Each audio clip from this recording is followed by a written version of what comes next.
बंदी छोड़ सतगुरु रामपाल जी परमेश्वर जी की जय हो।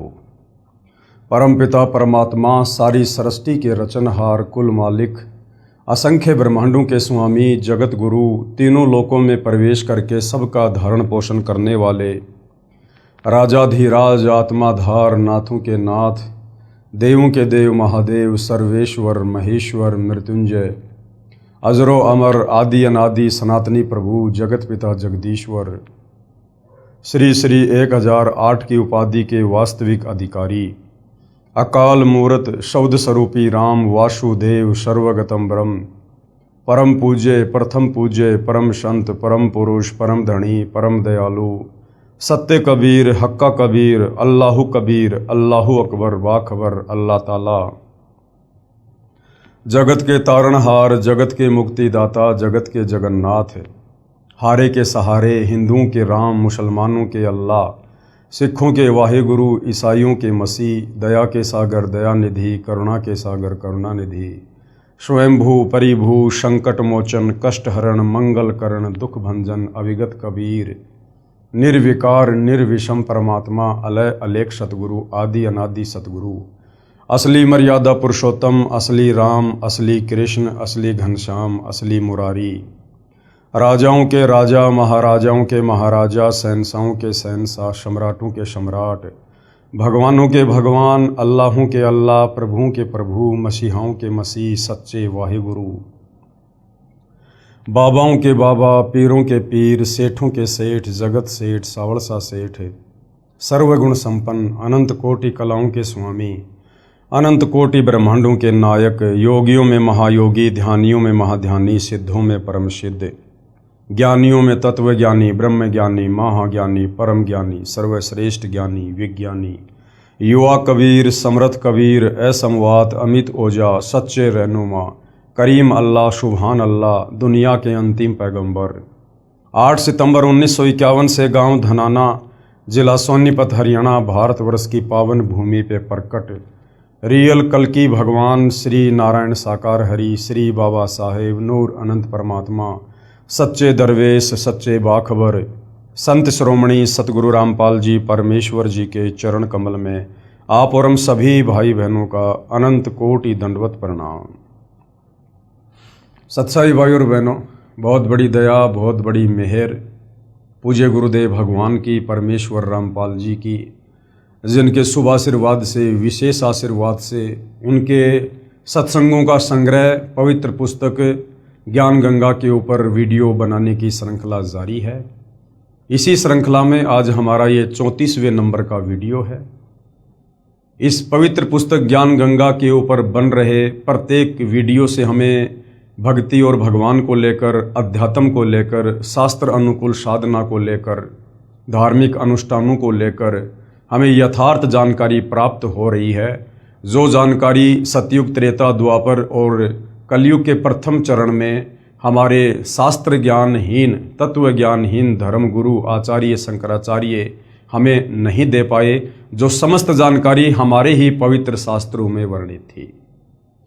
क्योंकि स्वयं कबीर परमेश्वर जी के अलावा अपने द्वारा रची गई सृष्टि को और इन धर्म शास्त्रों की यथार्थ जानकारी को और कोई नहीं दे सकता है। और यही कारण है भाई और बहनों, सदियों से परमात्मा चाहने वाली आत्माएं यथार्थ भक्ति विधि परमात्मा प्राप्ति के मार्ग से दूर रहे, अनभिज्ञ रहे। अब पूरे विश्व के मानव समाज पर बहुत बड़ी मेहर हुई है, दया हुई है। स्वयं कबीर परमेश्वर जी सतलोक से चलकर गति करके 8 सितंबर 1951 को पुनः अपने विधान अनुसार अतिथि रूप में इस धरती पर सतगुरु रामपाल जी के नाम से प्रकट हुए हैं और सन 1994 से अपने यथार्थ 13वें कबीर पंथ की शुरुआत करके हमें ये अनमोल ज्ञान दे रहे हैं। और इसी तत्व ज्ञान से हमारी आत्मा का कल्याण होगा, अन्य ज्ञान से नहीं। यदि काल के 21 ब्रह्मांडों से जन्म मरण के कष्ट से 184 योनियों की पीड़ा से तपतशिला के कष्ट से यदि हम बच सकते हैं तो सिर्फ और सिर्फ सतगुरु रामपाल जी के द्वारा दिए गए तत्व ज्ञान से, उनकी शरण में आकर आजीवन मर्यादा में रहकर भक्ति यदि हम करते रहे तो इसी मनुष्य जन्म में हमारी आत्मा का कल्याण निश्चित है। तो भाई और बहनों, ये पवित्र पुस्तक ज्ञान गंगा ये सर्व पवित्र धर्मों के पवित्र धर्मशास्त्रों के ज्ञान से प्रमाणित है। सुई की नोक रखने जितनी जगह इस पुस्तक के अमृत ज्ञान में कमी निकालने में कोई भी धर्मगुरु सक्षम नहीं है। तो भाई और बहनों, आप और हमने सर्वप्रथम अध्यात्म को समझने के लिए सृष्टि रचना को समझना होगा। उसके लिए सतगुरु रामपाल जी ने अपने सत्संगों में बार बार हमें सृष्टि रचना समझाई है और सर्व धर्मशास्त्रों से प्रमाणित भी करके दिखाई है। आज उसी पर हमारा टॉपिक चल रहा है, क्योंकि जब तक हमें ये पता नहीं चलेगा कि वास्तव में सर्वशक्तिमान आत्मा का उद्धार करने वाला एक पूर्ण परमात्मा कौन है, किस पूर्ण परमेश्वर की पूजा करने के लिए पवित्र चारों वेद और पवित्र गीता जी कह रही है। सिखों का वाहिगुरु, ईसाइयों की बाइबल और मुसलमानों की तौरात, जबूर, इंजिल और कुरान शरीफ कह रही है। तो जब तक हम उस एक पूर्ण परमात्मा की शरण में नहीं आएंगे, एकमात्र उन्हीं की पूजा और भक्ति नहीं करेंगे, तब तक भाई और बहनों हमारी आत्मा का कल्याण संभव नहीं है। तो इस पवित्र पुस्तक में बार बार समझाया जा रहा है कि हम जिनको सर्वश्रेष्ठ परमात्मा मानकर, अजरो अमर मानकर, अविनाशी मानकर, जिन ब्रह्मा विष्णु महेश की जो एक एक गुण से युक्त हैं, रजोगुण ब्रह्मा जी, सतोगुण विष्णु जी, तमोगुण शंकर जी, हम इन्हीं की आदि अधूरी साधना पर केंद्रित हो गए, हमारे नादान तत्व ज्ञानहीन धर्म गुरुओं के कहने पर, और हमेशा जन्म और मरण में ही रहे। तो जब तक हमें ये पता नहीं चलेगा कि इन देवी देवताओं से ऊपर, ब्रह्मा विष्णु महेश से ऊपर, काल और दुर्गा से ऊपर कौन है वो पूर्ण परमात्मा जो हमें जन्म और मरण के कष्ट से छुटकारा दिलवा सकते हैं, तब तक भाई और बहनों हम भक्ति मार्ग पर दृढ़ता से कदम आगे नहीं रख सकते। तो आज इस पवित्र पुस्तक ज्ञान गंगा में गीता जी और वेदों के अनुसार क्या ब्रह्मा और विष्णु और महेश की पूजा शास्त्र अनुकूल है? क्या ब्रह्मा विष्णु महेश पूजा के योग्य हैं? क्या ब्रह्मा विष्णु महेश की पूजा से हमारी आत्मा का कल्याण संभव है? क्योंकि भाई और बहनों, हमने बार बार हमने इन चीजों को देखना पड़ेगा, पढ़ना पड़ेगा, समझना पड़ेगा। बच्चा शुरुआत में स्कूल में जाता है, टीचर साल भर तक उसे वही बातें बार बार प्रतिदिन समझाता है। A for apple, B for ball, बार बार पूरी साल भर, तब कहीं जाकर उस बच्चे के दिलो दिमाग में वो बात बैठती है कि हाँ, ए फॉर क्या होता है, बी फॉर क्या होता है। तो इसी प्रकार आध्यात्मिक ज्ञान के मामले में चाहे देश का राष्ट्रपति हो, चाहे ब्रह्मा विष्णु महेश हो, हम सब नादान बालक हैं और सतगुरु रामपाल जी हमारे परमपिता परमेश्वर हैं, हमारे टीचर हैं, और टीचर ने बच्चे की बुद्धि के अनुसार वो चीज़ें समझानी होती हैं। तो जब तक हमारे दिलो दिमाग में ये चीज़ इन शास्त्रों को देखकर जो यथार्थता है घर नहीं करेगी कि वास्तव में ब्रह्मा विष्णु महेश नासवान हैं, ये जन्म और मरण में हैं, ये सर्वशक्तिमान भगवान नहीं हैं, इनकी पूजा गीता जी मना कर रही है, तब तक भाई और बहनों उस सुप्रीम गॉड तक हमारी सुरती कैसे पहुंचेगी? तो पवित्र पुस्तक ज्ञान गंगा पेज नंबर 275, यथार्थ ज्ञान प्रकाश विषय। रजगुण ब्रह्मा जी यानी श्री ब्रह्मा जी जो दुर्गा के बड़े बेटे हैं, काल के बड़े बेटे हैं, यानी काल और दुर्गा ब्रह्मा विष्णु महेश के माता पिता हैं। तो रजगुण श्री ब्रह्मा जी हैं, यानी ब्रह्मा जी को रजोगुण से युक्त किया हुआ है। सतगुण श्री विष्णु जी हैं, यानी विष्णु जी को सतोगुण से युक्त किया हुआ है, तथा तमगुण शिव जी यानी शंकर जी को तमोगुण से युक्त कर रखा है। इन त्रिदेवों की पूजा व्यर्थ कही है। इन तीनों देवताओं की पूजा गीता जी में मना है, व्यर्थ है। क्या कहा गुरुदेव ने? यही गीता ज्ञान दाता प्रभु कौन? ये काल ब्रह्मा विष्णु महेश का पिता, जो श्री कृष्ण जी में प्रेतवत प्रवेश करके महाभारत युद्ध के दौरान अर्जुन को गीता जी का ज्ञान बता रहा है। यही गीता ज्ञान दाता प्रभु श्रीमद् भगवद गीता अध्याय 7 श्लोक 12 से 15 तक में कह रहा है कि तीनों गुणों, अब तीन गुण कौन हैं? हम मार्कंडे पुराण से, देवी भागवत से हम क्लियर कर चुके हैं, समझ चुके हैं कि तीन गुण हैं, रजगुण, सतगुण, तमगुण। और यही तीनों देवता हैं, यानी ब्रह्मा जी रजोगुण से युक्त हैं, विष्णु जी सतोगुण से युक्त हैं, शंकर जी तमोगुण से युक्त हैं। चाहे 3 गुण कहो, चाहे 3 देवता कहो, चाहे ब्रह्मा विष्णु महेश कहो, क्योंकि गीता जी कोड वर्ड में है कि तीनों गुणों यानी रजगुण ब्रह्मा, सतगुण विष्णु तथा तमगुण शिव की पूजा करने वालों का ज्ञान हरा जा चुका है। यानी वो मंद बुद्धि हैं जो गीता जी को ना समझकर और ब्रह्मा विष्णु महेश को ही परमात्मा मानकर उनकी पूजा करते हैं। ये तो इनसे ऊपर मेरी भक्ति पूजा भी नहीं करते। गीता ज्ञानदाता काल ब्रह्म कह रहा है कि जो लोग ब्रह्मा विष्णु महेश तक की ही साधना तक लगे हुए हैं, इन्हीं को उत्तम मानकर, जिनकी बुद्धि यानी जिनका ज्ञान हरा जा चुका है, समाप्त हो चुका है, ये लोग इस गीता जी को अच्छे से समझकर मुझ काल ब्रह्म की ओम नाम की पूजा भी नहीं करते, मेरी साधना भी नहीं करते। तीनों भगवानों यानी ब्रह्मा विष्णु शिव तक की साधना करने वाले राक्षस स्वभाव को धारण किए हुए, जैसे आपको रावण का उदाहरण दिया, हिरण्यकश्यप का उदाहरण दिया, आपको कंस का उदाहरण दिया, यानी ब्रह्मा विष्णु महेश तक की साधना करने वालों को राक्षस स्वभाव को धारण किए हुए मनुष्यों में नीच, यानी जो व्यक्ति शास्त्र अनुकूल साधना नहीं करता वो नीच की श्रेणी में है, वो अपराधी है परमात्मा का। दुष्कर्म करने वाले रावण सीता जी को उठा लाया और भगवान शंकर की पूजा करता था, तो ऐसे दुष्कर्मी लोग हैं, यानी उनको कभी सद्बुद्धि नहीं आ सकती जो तीनों गुणों की भक्ति करते हैं। दुष्कर्म करने वाले मूर्ख इन तीनों से ऊपर यानी ब्रह्मा विष्णु महेश की भक्ति से ऊपर मुझ ब्रह्म की पूजा भी नहीं करते।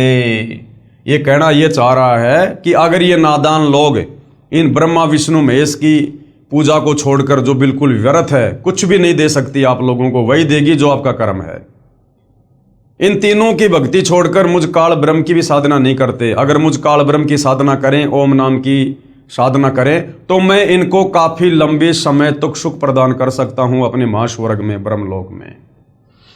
लेकिन ब्रह्मलोक तक गए हुए प्राणी भी वापस पुनरावृत्ति में हैं, जन्म और मरण में हैं। लक 84 योनि में गधे कुत्ते बनने से नहीं बच सकते, चाहे काल की ब्रह्म साधना भी क्यों ना कर लो, क्योंकि खुद ये काल आगे चलकर गीता ज्ञान देते समय अध्याय 7 श्लोक नंबर 18 में कह रहा है कि ये ज्ञानी आत्मा है तो अच्छी, उदार, नेक, परंतु ये मुझ काल की घटिया साधना में संलग्न है। ये मेरी ओम नाम की साधना में लगी हुई हैं और मेरी ओम नाम की साधना अनुतमाम यानी अश्रेष्ठ, घटिया है, क्योंकि ओम नाम की साधना करके कहां जाएगा साधक? ब्रह्मलोक में, महास्वर्ग में, और वहां अपना कर्म भोगकर फिर वापस जन्म मरण में, लक 84 योनियों में, गधे कुत्ते सूअर के शरीर में, नरक में, तपतशिला पर। तो काल कह रहा कि मेरी ओम नाम की साधना भी घटिया है, लेकिन ये जो अच्छी आत्मा है, ज्ञानी आत्मा है, इनको वेद समझ में नहीं आई, गीता समझ में नहीं आई, क्योंकि इनको तत्वदर्शी संत नहीं मिला, जिस कारण से इन्होंने इन चारों वेदों से गीता जी से एक ओम नाम को सेलेक्ट कर लिया पूर्ण परमात्मा का जानकर। लेकिन इन नादानों को क्या पता कि वो ओम नाम तो मुझ काल का है। श्रीमद् भगवत गीता के ज्ञानदाता प्रभु ने यानी काल में अध्याय 7 श्लोक 18 में अपनी भक्ति को भी यानी ओम नाम की साधना को भी अनुत्तम यानी घटिया कहा है। इसलिए अध्याय 15 श्लोक 4 तथा अध्याय 18 श्लोक 62 व 66 में किसी अन्य परमेश्वर की शरण में जाने को कहा है। इसलिए गीता ज्ञानदाता काल ब्रह्म अपने से अन्य उस परम अक्षर ब्रह्म की, उस तत्व ब्रह्म की, कबीर परमेश्वर की शरण में जाने को अर्जुन को कह रहा है। जिस समय गीता जी का ज्ञान बोला जा रहा था उससे पहले न तो 18 पुराण थे और न ही कोई 11 उपनिषद व 6 शास्त्र ही थे, जो बाद में ऋषियों ने अपने अपने अनुभव की पुस्तकें रची है। उस समय केवल पवित्र चारों वेद ही रूप में प्रमाणित थे और उन्हीं पवित्र चारों वेदों का सारांश पवित्र गीता जी में वर्णित है। अब आगे परमेश्वर हमें क्या समझाना चाह रहे हैं कि पुण्यात्माओं, परमात्मा की भक्ति से और भक्ति से जो लाभ होते हैं उससे मानव समाज, भगत समाज क्यों दूर बैठा रहा? क्योंकि हमें ज्ञान कौन समझाता? जो लोग शास्त्रों को पढ़ते हैं, जिनको संस्कृत का ज्ञान था, जिनको हम विद्वान कहा करते थे, पंडित लोग, ब्राह्मण लोग, इन्होंने ठेका ले रखा था शास्त्रों को पढ़ने का और दुनिया को भक्ति के बारे में बताने का। और ये स्वयं तत्व ज्ञानहीन थे। इनको संस्कृत भाषा का ज्ञान जरूर था, लेकिन ये शास्त्रों के सार को नहीं समझ पाए, क्योंकि शास्त्रों के सार को किसी भाषा से नहीं बल्कि तत्व ज्ञान से समझा जाएगा। अब जैसे भाई और बहनों, आज आप और हम जितने भी सतगुरु रामपाल जी के फॉलोवर हैं, 1-2% को छोड़कर किसी को भी संस्कृत भाषा नहीं आती है, किसी को भी संस्कृत की ABCD का नहीं पता। लेकिन उसके बावजूद भी हमने सतगुरु रामपाल जी से तत्व ज्ञान लेकर इन तमाम धर्मों के तमाम धर्मशास्त्रों के गूढ़ रहस्यों को समझ लिया है, जो ये संस्कृत के विद्वान भी नहीं समझ पाए, मनु जैसे ब्रह्मा विष्णु महेश भी नहीं समझ पाए। उस गूढ़ ज्ञान को संस्कृत में लिखे शास्त्रों से आप और हम भाई बहनों ने अपने पूज्य गुरुदेव सतगुरु रामपाल जी के आशीर्वाद से, उनके द्वारा प्रदान तत्व ज्ञान आधार से समझ लिया। तो शास्त्रों को समझने के लिए भाषा की नहीं बल्कि सच्चे गुरु की और तत्व ज्ञान की आवश्यकता है। तो आज से पहले क्या किया करते थे ये नादान पंडित, ये ब्राह्मण, ये वेदों के विद्वान जो बने हुए थे तथाकथित तौर पर, इन्होंने वेद घोट लिए, मुंह जबानी याद कर लिए इन्होंने सारे श्लोक अध्याय, और उसके बाद ये क्या करते थे, ये इकट्ठे होकर और ये शास्त्रार्थ किया करते थे। 2 पंडित आपस में बैठ जाया करते थे, आधे उसके पक्ष में आधे उसके पक्ष में, या वैसे लोग बैठ जाया करते थे। और उस समय वो जो शास्त्रार्थ किया करते थे वो संस्कृत में ज्यादा बोला करते थे, संस्कृत में। और आम व्यक्ति जो शास्त्रार्थ को सुनने के लिए जाया करते थे उनको बेचारों को संस्कृत आती नहीं थी, क्योंकि उस समय एक ब्राह्मण वर्ग के अलावा किसी अन्य को पढ़ने का अधिकार प्राप्त नहीं था। तो वो जो श्रोतागण थे जिनको संस्कृत भाषा का ज्ञान नहीं था, शास्त्रों का ज्ञान नहीं था, वो कैसे निर्णय करते थे कि कौन विद्वान है कौन विद्वान नहीं है। जो सबसे ज्यादा संस्कृत बोलता रहता, एक दूसरे के ऊपर हावी हो जाता, उसको अंत में वो अनपढ़ श्रोतागण विजय घोषित कर दिया करते थे कि वाह पंडित जी वाह, आधे घंटे से रुक ही नहीं रहा संस्कृत बोलने से। जबकि श्रोताओं को ये नहीं पता कि वो संस्कृत में गालियां दे रहा है या शास्त्रों के श्लोक बोल रहा है या अपने घर की रामायण बोल रहा है, उन्हें कुछ नहीं पता था। लेकिन जो जितना ज्यादा बोल लेता था दूसरे पर हावी हो जाता था, उन नादान श्रोताओं के अनुसार वही विजयी हो जाता था और वो श्रोता तालियां पीट दिया करते थे। तो इस कारण से भाई और बहनों, ये तथाकथित धर्मगुरु समाज में विद्वान बने रहे, और इन शास्त्रों का ज्ञान ना होने के चलते आप और हम भाई बहन मूर्ख बने रहे। अब परमेश्वर रामपाल जी ने आकर दया की है। इस कलयुग की बिचली पीढ़ी का समय परमेश्वर ने पहले से भक्ति युग निर्धारित किया, आप और हमें शिक्षा दी, ये वैज्ञानिक उपकरण दिए, सर्व धर्मशास्त्रों को आज परमात्मा ने सुलभ करवाया, इनको प्रिंट करवाया, जगह जगह गांव गांव नगर में पहुंचाया। साथ में परमेश्वर ने संस्कृत से सभी भाषाओं में ट्रांसलेट करवाया, अनुवाद करवाया, ताकि आम व्यक्ति आसानी से इनको पढ़ सके। साथ में परमेश्वर ने टीवी, कंप्यूटर, मोबाइल दे दिए, ताकि अपने मोबाइल में जब चाहे जिस अध्याय को, जिस श्लोक को, जिस भाषा में पढ़ सके। ऐसी सुविधा परमेश्वर ने आप और हमारी आत्मा के कल्याण के लिए सुलभ करवाई, जो असंभव थी। तो क्या कहते हैं गुरुदेव, शास्त्रार्थ ने परमेश्वर के तत्व ज्ञान को उलझाया। इस शास्त्रार्थ ने अर्थात ज्ञान चर्चा ने कब, परमेश्वर सतगुरु रामपाल जी के धरती पर आने से पहले जो ये ज्ञान चर्चा हुआ करती थी इन संस्कृत के विद्वानों की, इस शास्त्रार्थ ने, उस प्रकार की ज्ञान चर्चा ने केवल परमेश्वर के ज्ञान को, इन शास्त्रों के ज्ञान को उलझाया है, सुलझाया नहीं है। शास्त्रार्थ कैसे होता था, यानी ज्ञान चर्चा कैसे हुआ करती थी? 2 विद्वान प्रश्न उत्तर किया करते थे तथा श्रोतागण भी बहुत संख्या में शास्त्रार्थ यानी ज्ञान चर्चा सुनने के लिए विराजमान होते थे। हार जीत का फैसला श्रोताओं के हाथ में होता था, जो अनपढ़ थे, जिन्हें स्वयं ज्ञान नहीं कि ये क्या कह रहे हैं। जिसने ज्यादा संस्कृत लगातार उच्चारण की तो श्रोतागण ताली बजाकर विजयी होने का प्रमाण देते थे। इस तरह विद्वानों की हार जीत का फैसला अविद्वानों के हाथों में था। इसका प्रमाण गुरुदेव भगवान ने दिया है। पुस्तक है श्री मद दयानंद प्रकाश, लेखक श्री सत्यानंद जी महाराज, प्रकाशक है सार्वदेशिक आर्य प्रतिनिधि सभा 3/5 महर्षि दयानंद भवन, रामलीला मैदान, नई दिल्ली 2। गंगा कांड 8वां सर्ग, पेज नंबर 89 पर से ज्यों का त्यों। लेख 3 दिन तक प्रति साय यानी रोजाना शाम को कृष्णानंद जी और स्वामी कौन, दयानंद जी का शास्त्रार्थ होता रहा। एक दिन शास्त्रार्थ के समय किसी ने कृष्णानंद जी से साकारवाद का अवलंबन किया और इसी पर शास्त्रार्थ चलाया। स्वामी जी का यानी दयानंद जी का तो ये मन चाहता विषय था। उन्होंने धारा प्रवाह संस्कृत बोलते हुए निराकार सिद्धांत पर वेदों और उपनिषदों के प्रमाणों की एक लड़ी पिरो दी और कृष्णानंद जी को उनका अर्थ मानने के लिए बाधित किया। कृष्णानंद कोई प्रमाण ना दे सका, केवल गीता का ये श्लोक यदा यदा ही धर्मस्य ग्लानि भवति भारत लोगों की ओर मुंह करके पढ़ने लगा। कृष्णानंद जी कहने लगा, रे भैया गीता जी कह रही है कि भगवान साकार है, यदा यदा ही धर्मस्य ग्लानि भवति भारत, यानी जब जब धरती पर अधर्म का बोलबाला होता है, धर्म की हानि होती है, पाप बढ़ता है, तो मैं अपने अंश अवतार सर्जन करता हूं। तो अंश अवतार आएगा तो वो शरीर में आएगा, साकार होगा। तो कृष्णानंद जी तो सही कह रहे थे कि भाई भगवान साकार है, निराकार नहीं है, लेकिन दयानंद जी ने दोहरा प्रवाह संस्कृत बोलकर और भगवान को जबरदस्ती निराकार साबित कर दिया। स्वामी जी ने गरज कर कहा कि आप वाद मेरे साथ करते हैं, इसलिए मुझे ही अभिमुख कीजिए। यानी कृष्णानंद तू मेरे साथ में ज्ञान चर्चा कर रहा है तो मेरी तरफ मुंह करके बात कर, लोगों को गीता लेके क्या समझा रहा है उस तरफ मुंह करके। परंतु उसके तो विचार ही उखड़ गए थे, वह चौकड़ी ही भूल चुका था। अब बेचारा कृष्णानंद क्या करे, जनता ने ताली पीट दी दयानंद जी के लिए, धारा प्रवाह संस्कृत बोल रहा था, सत्य होते हुए बेचारा क्या करे, चुप हो गया।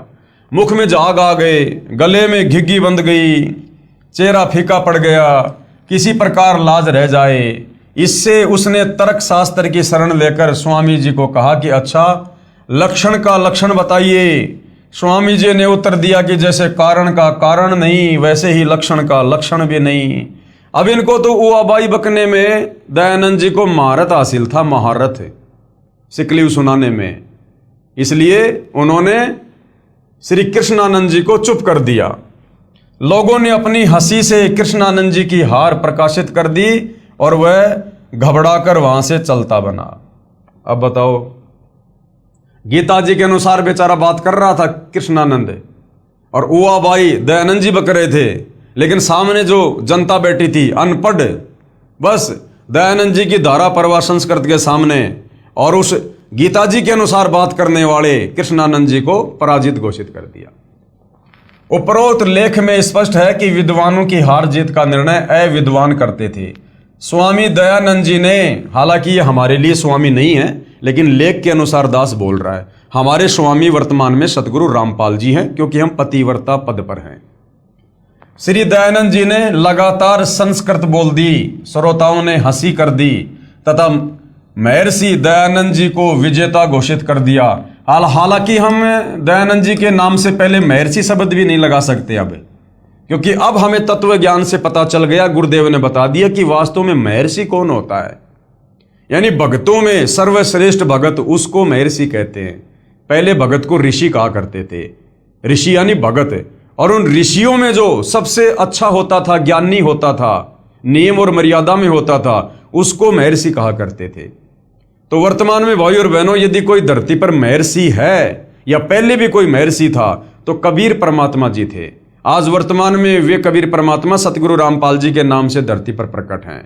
तो भगतों में सर्वश्रेष्ठ भगत की भूमिका भी 17 फरवरी 1988 से सन 1994 तक आदरणीय रामदेवानंद जी को मुंह बोला गुरु बनाकर सतगुरु रामपाल जी ने ही निभाई है। परंतु दयानंद जी के नाम से पहले महर्षि शब्द अज्ञानी लोगों ने पका दिया। महर्षि दयानंद जी को विजेता घोषित कर दिया तथा परमात्मा निराकार मान लिया, जबकि यजुर्वेद अध्याय 1 मंत्र 15 तथा यजुर्वेद अध्याय 5 मंत्र 1 में साफ है कि परमात्मा सशरीर है तथा साकार है। अग्ने तनुर असि विष्णवे तवा सोमस्य तनुर असि। श्री दयानंद जी संस्कृत भाषा में प्रवचन करते थे। इसका प्रमाण है सत्यार्थ प्रकाश की भूमिका पेज नंबर 8 पर। श्री दयानंद जी ने कहा है कि पहली बार सत्यार्थ प्रकाश छपा था, उस समय मुझे हिंदी अच्छी तरह नहीं आती थी, क्योंकि बचपन से ही सन 1882 संवत 1939 तक संस्कृत में भाषण करता रहा। इससे सिद्ध हुआ कि श्री दयानंद जी संस्कृत भाषा में शास्त्रार्थ करते थे। संवत 1939 यानी 1882 में सत्यार्थ प्रकाश को दोबारा छपवाने के 1 वर्ष बाद सन 1883 में श्री दयानंद जी का निधन हो गया। स्पष्ट हुआ कि निधन के 1 वर्ष पूर्व ही श्री दयानंद जी ने हिंदी भाषा को जाना। इससे पहले संस्कृत में प्रवचन यानी व्याख्यान करते थे। अब देखो भाई और बहनों, जैसे वर्तमान में जो लोग बहुत अच्छी इंग्लिश बोलते हैं, फटाफट अंग्रेजी बोलते हैं, उनको लोग क्या समझते हैं कि ये तो विद्वान है, बहुत तगड़ा शिक्षित आदमी है। ऐसे ही भाई और बहनों, पहले के समय में जो संस्कृत ज्यादा बोलता था उसको विद्वान माना जाता था। अब वो ना तो वो संस्कृत भाषा जानने वाला विद्वान था और ना आज वर्तमान में अंग्रेजी भाषा को जानने वाला विद्वान है। हाँ, यदि संस्कृत के साथ साथ उसको तत्व ज्ञान है, वो तत्वदर्शी संत की शरण में है, तो वो भगत होकर भी विद्वान है। और वर्तमान में जिसको अंग्रेजी बहुत अच्छी आती है और यदि वो तत्वदर्शी सतगुरु रामपाल जी की शरण में नहीं है, उसको तत्व ज्ञान नहीं है, शास्त्रों का यथार्थ ज्ञान नहीं है, तो वो कोई विद्वान नहीं है, वो केवल एक भाषा विशेष का जानकार है, इससे ज्यादा कुछ भी नहीं है।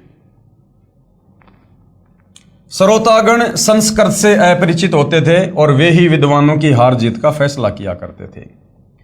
अब ये दासों का भी दास यानी स्वयं को सतगुरु रामपाल जी का अधीन भाव में दर्शाते हुए आप और हमें शिक्षा देते हुए कह रहे हैं कि अब ये दासों का भी दास रामपाल दास चाहता है कि सभी पवित्र धर्मों की परमात्मा चाहने वाली पुण्यात्माएं तत्व ज्ञान से परिचित हो जाएं, तब स्वयं लाल व लालड़ी की परख यानी पहचान कर लिया करेंगे। अब गुरुदेव चाहते हैं कि बच्चों, मैं तुम्हें इन धर्मशास्त्रों से परिचित करवा दूं, सृष्टि रचना समझा दूं, और अब तुम खुद ही इन शास्त्रों को पढ़कर जो हर भाषा में अनुवादित हैं, तुम खुद फैसला कर लो कि कौन विद्वान था और कौन विद्वान है, कौन तत्व ज्ञानहीन था और कौन तत्व ज्ञान युक्त है। हम स्वयं ही लाल और लालड़ी की यानी ज्ञान और अज्ञान की पहचान कर लें। इसके लिए गुरुदेव भगवान हमें एक छोटी सी कथा सुना रहे हैं कि जब तक हम स्वयं अपने धर्मशास्त्रों के यथार्थ ज्ञान से परिचित नहीं होंगे, भक्ति मार्ग से परिचित नहीं होंगे, हम कभी भी आत्मा का कल्याण नहीं करवा सकते। और जिस प्रकार हम सदियों से इन विशेष धर्म गुरुओं के गुलाम बनकर अपना जीवन जीते आए हैं, हम आज भी उसी प्रकार से गुलाम बने रहेंगे और काल की चक्की में पिसते रहेंगे। तो गुरुदेव छोटी सी कथा सुना रहे हैं। एक सेठ के 2 पुत्र थे, एक 16 वर्ष का, दूसरा 18 वर्ष का। पिताजी का देहांत हो गया यानी सेठ जी की मृत्यु हो गई। बच्चों की माता जी ने एक कपड़े में लिपटे लाल अपने बच्चों के हाथ में रखे तथा कहा, पुत्रों ये लाल ले जाओ तथा अपने ताऊ जी यानी पिताजी के बड़े भाई को कहना कि हमारे पास पैसे नहीं हैं, ये लाल अपने पास रख लो तथा व्यापार में हमारा हिस्सा कर दो। लाल क्या होते थे? जैसे बचपन में हम लोग वो खेला करते थे ना, गोलियां, कंचे बोलते हैं उनको, मोटे मोटे से कांच के, वैसा होता था, उसको लाल कहते थे। और उसकी कीमत कई लाखों में जो है वो करोड़ों में हुआ करती थी।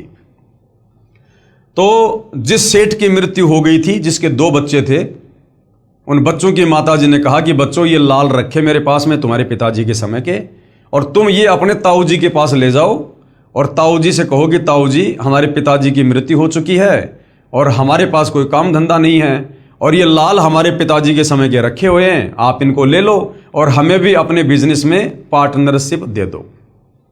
हम अकेले बालक व्यापार नहीं कर सकते। दोनों बच्चे माताजी के दिए हुए लालों को लेकर अपने ताऊ जी के पास गए तथा जो माताजी ने कहा था वो प्रार्थना की। उस सेठ यानी ताऊ जी ने लालों को देखा तथा बच्चों की प्रार्थना स्वीकार करके कहा, पुत्र इन लालों को अपनी माताजी को दे आओ, यानी लाल वापस दे आओ अपनी माताजी को और कह देना संभाल कर रख लेगी, और आप मेरे साथ दूसरे शहर में चलो, मुझे बहुत उधार माल मिल जाता है, यानी मेरी गुडविल बहुत अच्छी है, वापिस आकर इन लालों को प्रयोग कर लेंगे। दोनों बालक ताऊ जी के साथ दूसरे शहर में गए।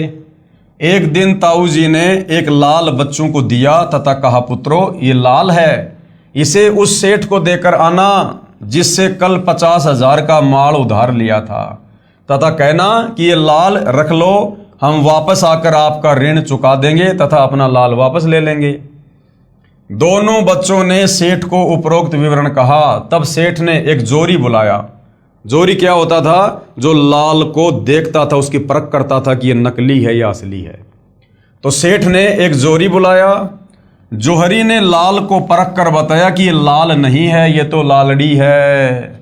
क्या है? लालड़ी, यानी ये तो नकली है, ये तो 2 रुपए का भी नहीं है, जो 100 रुपए की भी नहीं है। लाल की कीमत तो 9 लाख रुपए होती है।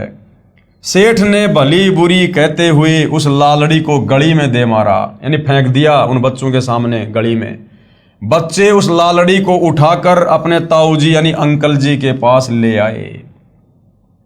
अब बच्चों ने उस लाल को अच्छे से देखा कि ताऊ जी तो कह रहे थे कि लाल है, सेठ कह रहा कि लालड़ी है। तो उसको गली से उठाकर और अच्छे से देखा उसको कि भाई लालड़ी क्यों है। तो उनको पहचान सी हो गई उनको कि हाँ ये लालड़ी है, लालड़ी में ये लक्षण है, और उठा के अपने ताऊ जी के पास ले आए। आंखों में आंसू भरे हुए सर्व वृतांत सुनाया कि एक व्यक्ति ने बताया कि ये लाल नहीं है तो लालड़ी है। ताऊ जी यानी अंकल जी ने कहा, पुत्र वह जोरी था और वह सही कह रहा था, ये तो वास्तव में लालड़ी है, इसकी कीमत तो 100 रुपए भी नहीं है। पुत्रो मेरे से धोखा हुआ है। अब ताऊ जी ने जानबूझकर लाल की जगह लालड़ी दे दी उन बच्चों को।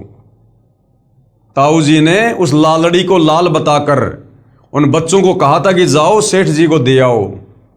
ताऊ जी को तो पता था पहले भी कि लाल नहीं है, लालड़ी है, लेकिन वो ताऊ उन बच्चों को परख करवाना चाहता था, उनको उस बिजनेस में मास्टर बनाना चाहता था कि ये बच्चे कहीं आगे चलकर लेन देन में लाल और लालड़ी की पहचान में धोखा ना खा जाएं।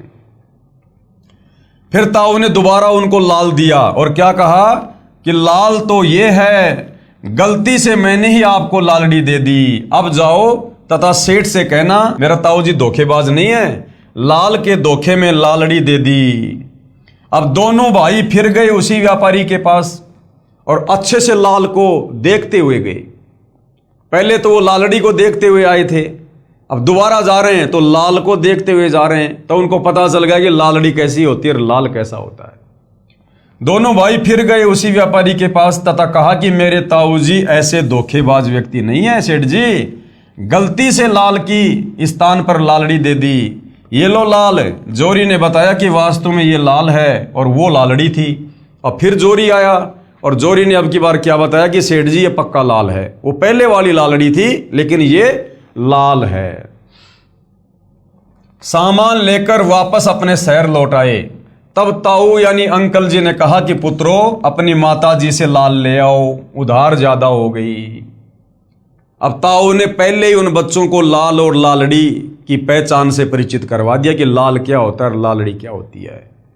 अब वो ताऊ क्या कह रहा है कि बच्चों अब वो लाल ले आओ जो तुम पहले लेके आए थे अपनी माता जी से और मैंने वापस भिजवा दिए थे, मार्केट में उधार बहुत हो गई है, अब अपनी माता जी से वो लाल ले आओ, उधार ज्यादा हो गई। दोनों बच्चों ने अपनी माता जी से लाल लेकर कपड़े में से निकाल कर देखा तो वे लालड़ी थी। अब बच्चे अपनी माता जी के पास गए, लाल और लालड़ी की उनको पहचान हो ही चुकी थी, और कहा कि माँ मार्केट में उधार बहुत हो गई है, ताऊ जी ने लाल मंगवाए हैं, लाल दे दे। तो माँ ने कहा ले बेटा मैंने तो तब से रखे हुए हैं, माँ ने निकाल के दे दिए। अब बच्चों ने देखा कि हम चेक तो कर लें कि ये लाल है या लालड़ी है, क्योंकि उनको पहचान हो गई थी, ताऊ ने पहचान करवा दी थी। तो बच्चों ने पोटली खोली तो देखा वो लाल नहीं थे, वो तो सारी की सारी लालड़ी थी, लाल एक भी नहीं था। ताऊ जी ने बच्चों को लाल तथा लालड़ी की पहचान करवा दी थी। दोनों पुत्रों ने अपनी माताजी से कहा कि माताजी ये तो लालड़ी हैं, लाल नहीं है। दोनों बच्चे वापस ताऊ जी के पास आए तथा कहा कि मेरी माँ बहुत भोली है, उसे लाल और लालड़ी का ज्ञान नहीं है, वे लाल नहीं है लालड़ी है। सेठ ने कहा, पुत्रो ये उस दिन भी लालड़ी थी। अब ताऊ जी ने क्या कहा सेठ ने कि बच्चों ये उस दिन भी लालड़ी थी जब तुम पहली बार मेरे पास लेके आए थे, लेकिन बच्चों उस समय तुम्हें लाल और लालड़ी का ज्ञान नहीं था। और यदि मैं उस दिन ये कह देता कि बच्चों ये लाल नहीं ये तो लालड़ी हैं, तो तुम्हारे मन में दोष आता, तुम्हारी माँ के मन में दोष आता कि हमारे पिताजी मर गए, इसलिए अब ताऊ जी हमें अपने बिजनेस में हिस्सेदार नहीं बनाना चाहते। तुम्हारे मन में दोष आ जाता। अब बच्चों मैंने तुम्हें लाल और लालड़ी की पहचान करवा दी है, अब तुम खुद निर्णय कर सकते हो। इसी प्रकार भाई और बहनों, सतगुरु रामपाल जी यदि आप और हमें अपने मुख कमल से इन धर्म शास्त्रों के विषय में, इन धर्म गुरुओं के अज्ञान के विषय में, ब्रह्मा विष्णु महेश की जन्म मृत्यु के विषय में यदि हमें अपने मुंह जबानी कुछ बोलते, तो आप और हम नादान जो शास्त्रों की पहचान से परिचित नहीं थे, इन देवी देवताओं की समर्थता से परिचित नहीं थे, इन धर्म शास्त्रों से परिचित नहीं थे, आप और हम पूज्य गुरुदेव भगवान की बातों को कभी भी स्वीकार नहीं करते और मन में ना जाने तरह तरह के दोष पैदा कर लेते कि ऐसे ऐसे बड़े बड़े संस्कृत के विद्वान जिन्होंने इन शास्त्रों को दिन रात पढ़ा है, लोगों को बताया है, क्या वो मूर्ख हैं? सतगुरु रामपाल जी जिन्होंने कभी संस्कृत नहीं पढ़ी हैं, जिनके खानदान में कभी कोई सत्संगी नहीं था, कोई संस्कृत का ज्ञाता नहीं था, और ये अपने आप को कह रहे हैं कि मैं ही हूं इन सभी धर्मशास्त्रों का ज्ञाता, तो हमारे मन में ना जाने क्या क्या दोष प्रकट हो जाते और हम भगवान की भक्ति से वंचित हो जाते।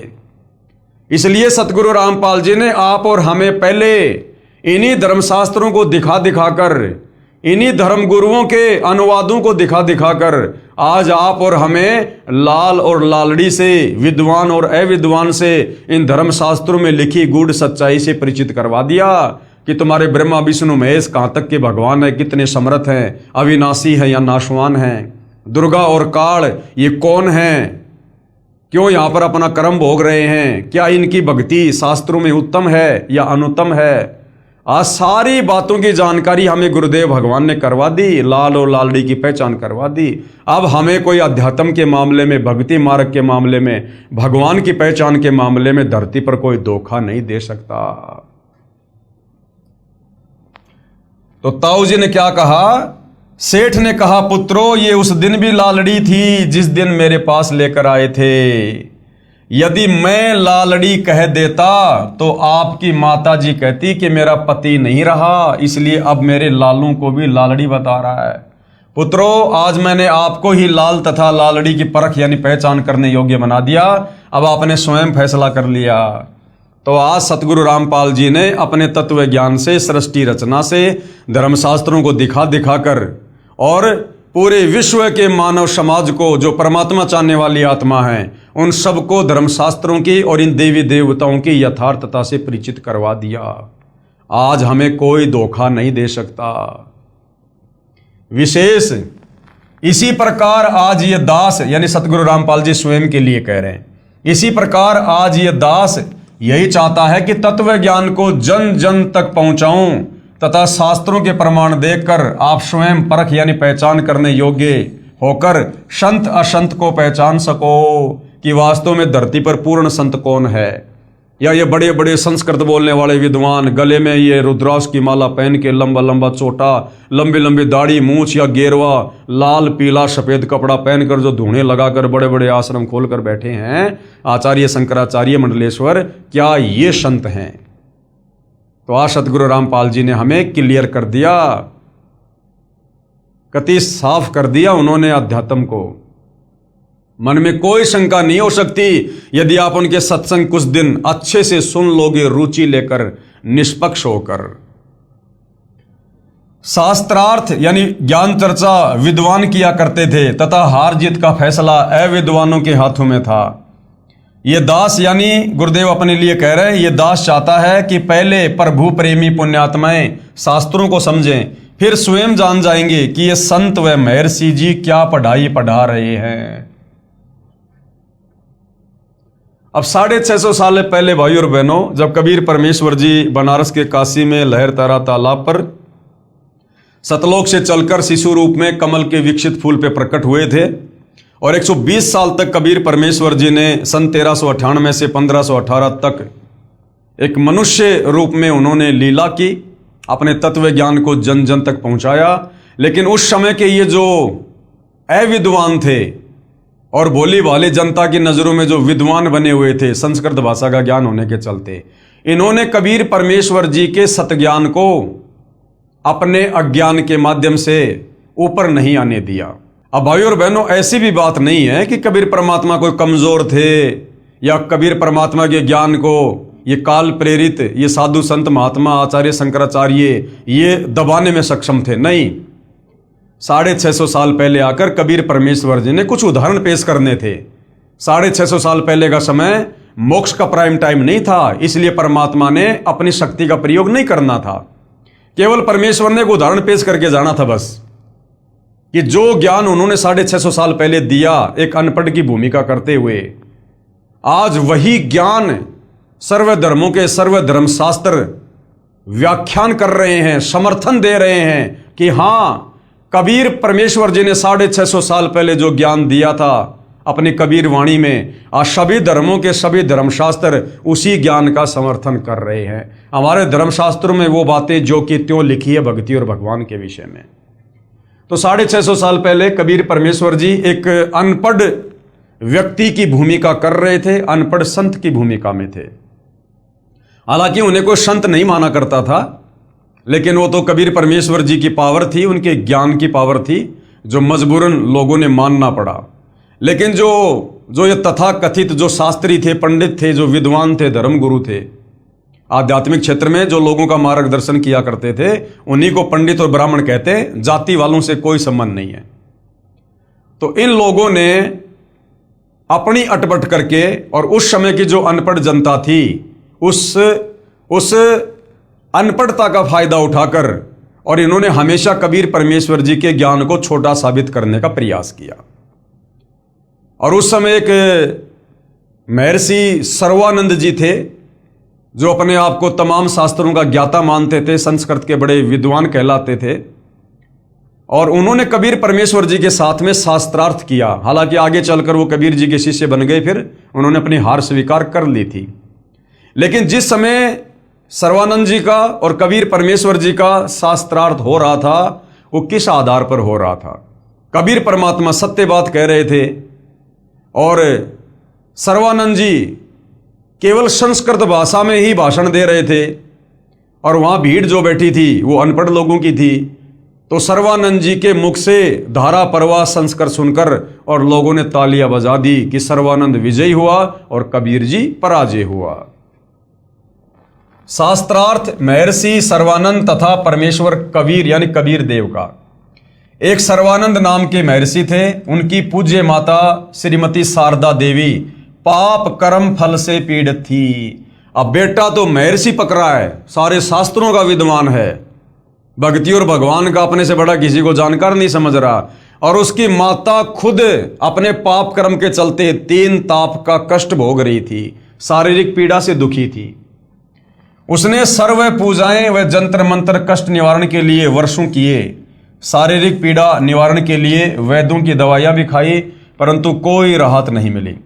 उस समय के महर्षियों से उपदेश भी प्राप्त किया, परंतु सर्व महर्षियों ने कहा कि बेटी शारदा, ये आपका पाप कर्म दंड प्रारब्ध कर्म का है, यानी तेरे भाग्य में लिखा हुआ है ये, और ये माफ नहीं हो सकता। जबकि वेद कह रहे हैं कि वो परमात्मा घोर से घोर पाप कर्मों को भी क्षमा कर देता है, यदि तत्वदर्शी संत मिल जाए, शास्त्र अनुकूल साधना मिल जाए तो। और वो पंडित जी कहा करते थे कि ये तो तेरे भाग्य में लिखा हुआ, ये तो तेरे कर्म दंड प्रारब्ध का भोग है, और ये क्षमा नहीं हो सकता, ये तो भोगना ही पड़ता है। और क्या उदाहरण दिया करते थे कि भगवान श्री राम ने बाली का वध किया था, उस पाप कर्म का दंड श्री राम यानी विष्णु वाली आत्मा ने श्री कृष्ण बनकर भोगा। श्री बाली वाली आत्मा शिकारी बनी, जिसने श्री कृष्ण जी के पैर में जहरीला तीर मारकर वध किया। तो शारदा, तेरे को भी भोगना ही पड़ेगा। इस प्रकार गुरुजी व महंतों व संतों ऋषियों के विचार सुनकर दुखी मन से भगतमती शारदा अपना प्रारब्ध यानी पाप कर्म का कष्ट रो रो कर भोग रही थी। एक दिन किसी निजी रिश्तेदार के कहने पर, जो रिश्तेदार कबीर परमात्मा की शरण में आकर सुखी हो चुका था उस समय, एक दिन किसी निजी रिश्तेदार के कहने पर काशी में स्वयंभू यानी स्वयं सशरीर प्रकट हुए कबीर देव, कबीर परमेश्वर अर्थात कबीर प्रभु से उपदेश प्राप्त किया तथा उसी दिन कष्ट मुक्त हो गई। क्योंकि पवित्र यजुर्वेद अध्याय 5 मंत्र 32 में लिखा है कि कबीर अंगारी असी, अर्थात कबीर यानी कबीर अंगारी यानी पाप का शत्रु असी मानी है। फिर इसी यजुर्वेद अध्याय 8 मंत्र 13 में लिखा है कि परमात्मा एनस एनस यानी अधर्म के भी अधर्म अर्थात पापों के भी पाप, घोर पाप को भी समाप्त कर देता है। प्रभु कबीर देव यानी कबीर परमेश्वर ने कहा, बेटी शारदा, यह सुख आपके भाग्य में नहीं था, मैंने अपने कोटे से प्रदान किया है, अपनी समर्थता से मैंने तेरे को सुखी किया है। पाप विनाशक होने का प्रमाण दिया है। आपका पुत्र महर्षि सर्वानंद जी कहा करता है कि प्रभु पाप क्षमा यानी विनाश नहीं कर सकता, तथा आप मेरे से उपदेश प्राप्त करके आत्म कल्याण करो। भगतमती शारदा ने स्वयं आए परमेश्वर कबीर प्रभु कबीर देव से उपदेश लेकर अपना कल्याण करवाया। महर्षि सर्वानंद जी को, जो भगतमती शारदा का पुत्र था, शास्त्रार्थ का बहुत ज्यादा चाव था। उसने अपने समकालीन सभी विद्वानों को शास्त्रार्थ करके पराजित कर दिया। फिर सोचा कि जन जन को कहना पड़ता है कि मैंने सर्व विद्वानों को विजय प्राप्त कर ली, क्यों न अपनी माताजी से अपना नाम सर्वाजीत रखवा लूं। सर्वानंद से सर्वाजीत, तो मेरे नाम से जग जाहिर हो जाएगा कि मैंने सभी संतों के ऊपर विजय प्राप्त कर रखी है। ये सोचकर अपनी माता श्रीमती शारदा जी के पास जाकर प्रार्थना की, कहा कि माता जी, मेरा नाम बदलकर सर्वाजीत रख दो। माता ने कहा कि बेटा, सर्वानंद क्या बुरा नाम है? महर्षि सर्वानंद जी ने कहा, माता जी, मैंने सभी विद्वानों को शास्त्रार्थ में पराजित कर दिया है, इसलिए मेरा नाम सर्वाजीत रख दो। माताजी ने कहा कि बेटा, एक विद्वान मेरे गुरु महाराज कबीर देव यानी कबीर प्रभु को भी पराजित कर दे, फिर अपने बेटे का नाम आते ही सर्वाजीत रख दूंगी। माता के ये वचन सुनकर श्री सर्वानंद पहले तो हंसा, फिर कहा, माताजी आप भी भोली हो, वो जुलाहा धाणक कबीर तो अशिक्षित है, उसको क्या पराजित करना, अभी गया अभी आया। महर्षि सर्वानंद जी सर्व शास्त्रों को एक बैल पर रखकर कबीर देव कबीर परमेश्वर की झोपड़ी के सामने गया। परमेश्वर कबीर जी की धर्म की बेटी कमाली कुएं पर मिली। फिर द्वार पर आकर कहा, आओ महर्षि जी, यही है परमपिता कबीर का घर। श्री सर्वानंद जी ने लड़की कमाली से अपना लोटा पानी से इतना भरवाया कि यदि जरा सा जल और डाले तो बाहर निकल जाए, तथा कहा कि बेटी, ये लोटा धीरे धीरे ले जाकर कबीर को दे दे, तथा जो उत्तर दे वह मुझे बताना। लड़की कमाली द्वारा लाए लोटे में परमेश्वर कबीर यानी कबीर देव जी ने एक कपड़े सीलने वाली बड़ी सुई डाल दी, मोटी सुई। कुछ जल लोटे से बाहर निकलकर पृथ्वी पर गिर गया, तथा कहा, पुत्री, ये लोटा श्री सर्वानंद जी को लौटा दो। लोटा वापस लेकर आई लड़की कमाली से सर्वानंद जी ने पूछा कि क्या उत्तर दिया कबीर ने? कमाली प्रभु द्वारा सुई डालने का वृतांत सुनाया। तब महर्षि सर्वानंद जी ने परम पूज्य कबीर परमेश्वर अर्थात कबीर देव से पूछा कि आपने मेरे प्रश्न का क्या उत्तर दिया? प्रभु कबीर जी ने पूछा कि आपने क्या प्रश्न किया था भाई? श्री सर्वानंद महर्षि जी ने कहा, मैंने सभी विद्वानों को शास्त्रार्थ में पराजित कर दिया है।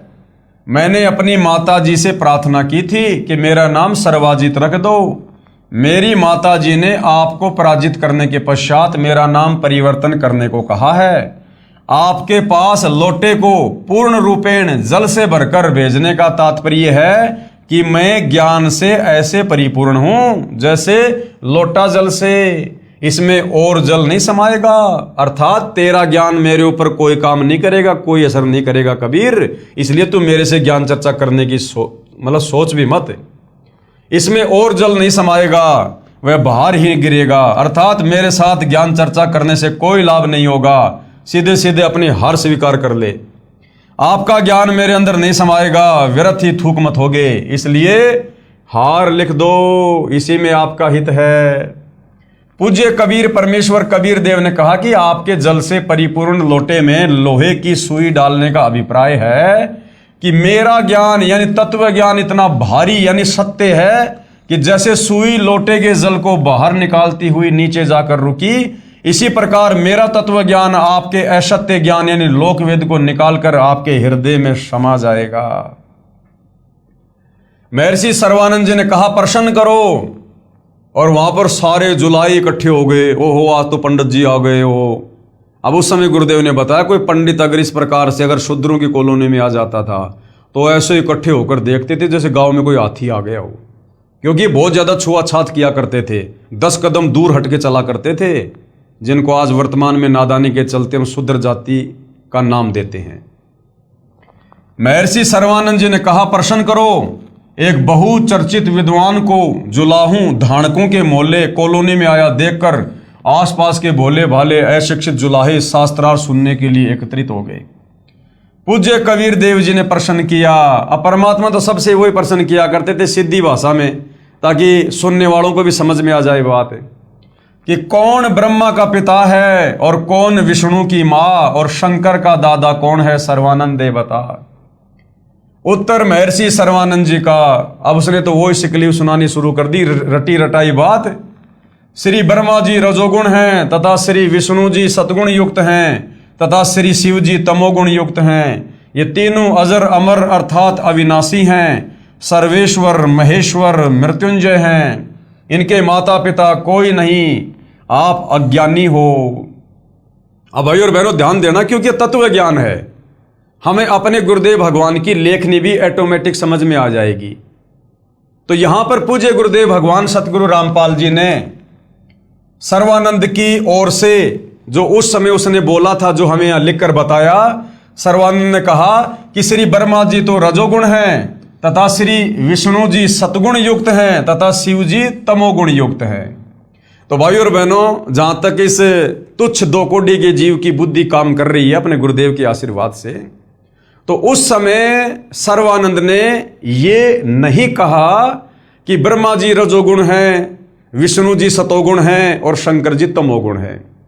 अब ये बातें तो भाई और बहनों बार बार आप और हमारे दिलो दिमाग में डालने के लिए, ताकि हमें ब्रह्मा विष्णु महेश की वास्तविक स्थिति का ज्ञान हो, ताकि हम गीता जी अध्याय 7 श्लोक नंबर 12 से 15 को समझकर और इन देवी देवताओं की असमर्थता से परिचित हो सकें, इन शास्त्रों को समझ सकें कि वास्तव में 3 गुण क्या हैं और ये तीनों देवता एक एक गुण युक्त हैं।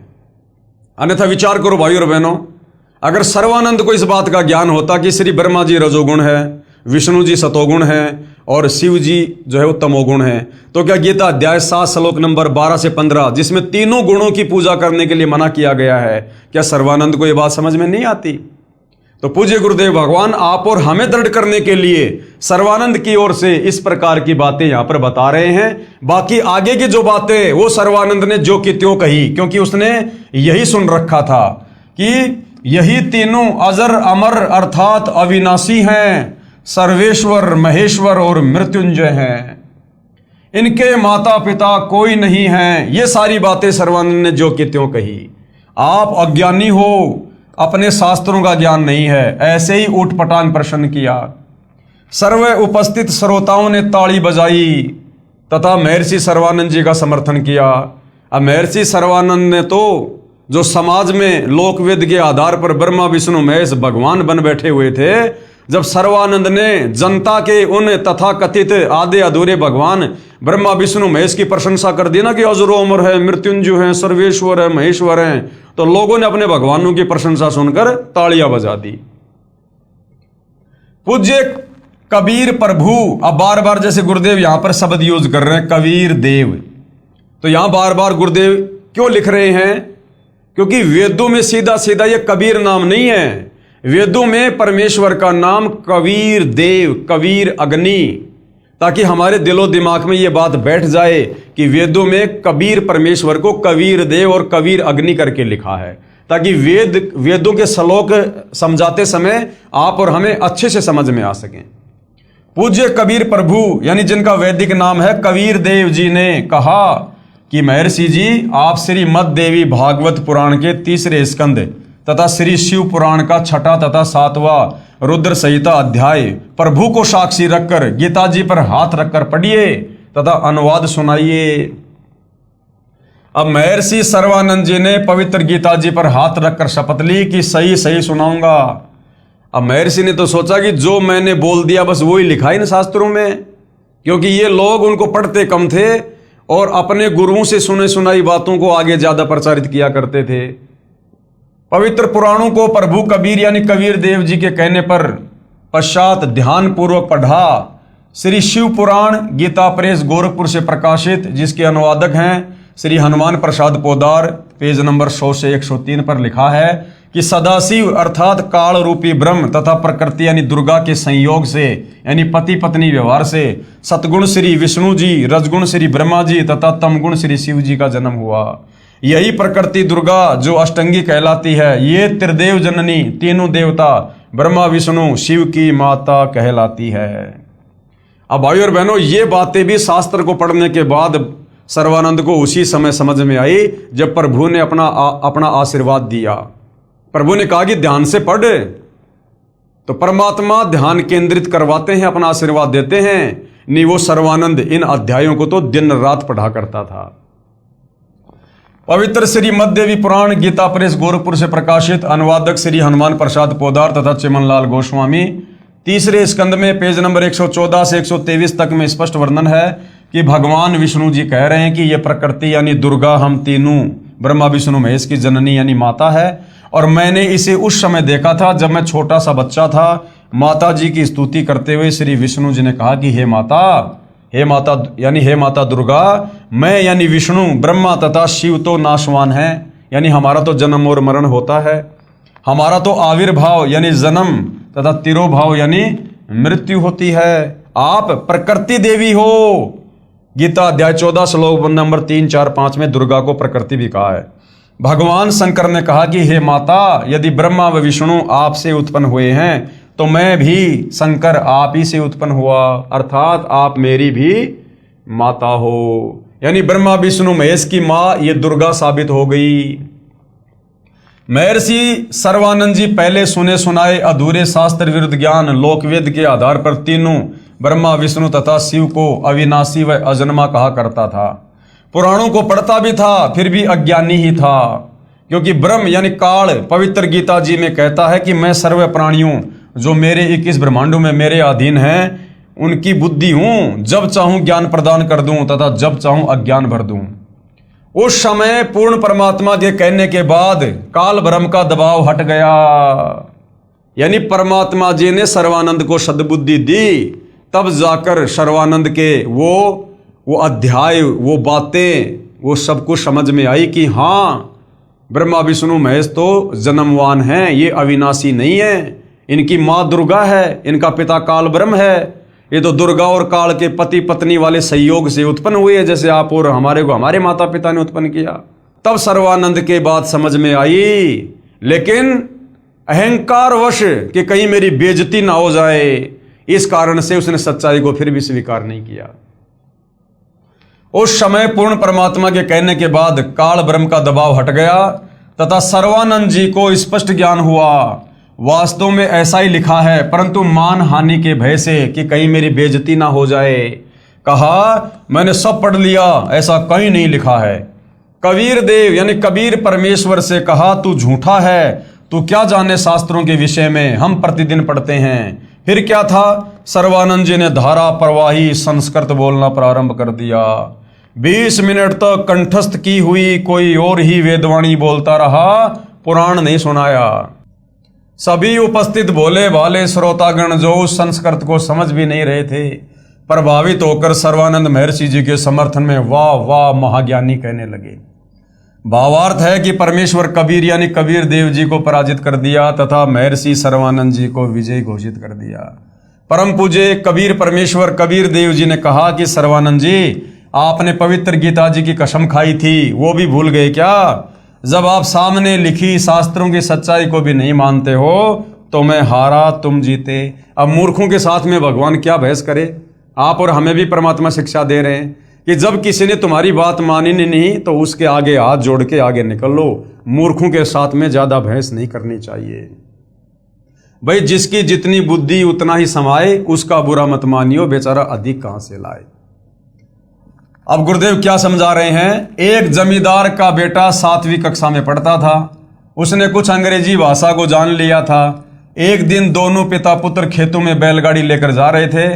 सामने से एक अंग्रेज आ रहा था। उसने बैलगाड़ी वालों से अंग्रेजी भाषा में रास्ता जानना चाहा। पिता ने अपने बेटे से कहा, बेटा ये अंग्रेज अपने आप को ज्यादा ही शिक्षित सिद्ध करना चाहता है। आप भी तो अंग्रेजी भाषा जानते हो, निकाल दे इसकी मरोड़, सुना दे अंग्रेजी बोलकर। किसान के लड़के ने अंग्रेजी भाषा में बीमारी की छुट्टी के लिए प्रार्थना पत्र पूरी सुना दी। अंग्रेज उस नादान बच्चे की नादानी पर कि पूछ रहा हूं रास्ता और सुना रहा है बीमारी की छुट्टी की प्रार्थना पत्र। अपनी कार लेकर माथे में हाथ मारकर चल पड़ा कि किन मूर्खों से पाला पड़ गया। किसान ने अपने विजेता पुत्र की कमर थपथपाई तथा कहा, वाह पुत्र, मेरा तो जीवन सफल कर दिया।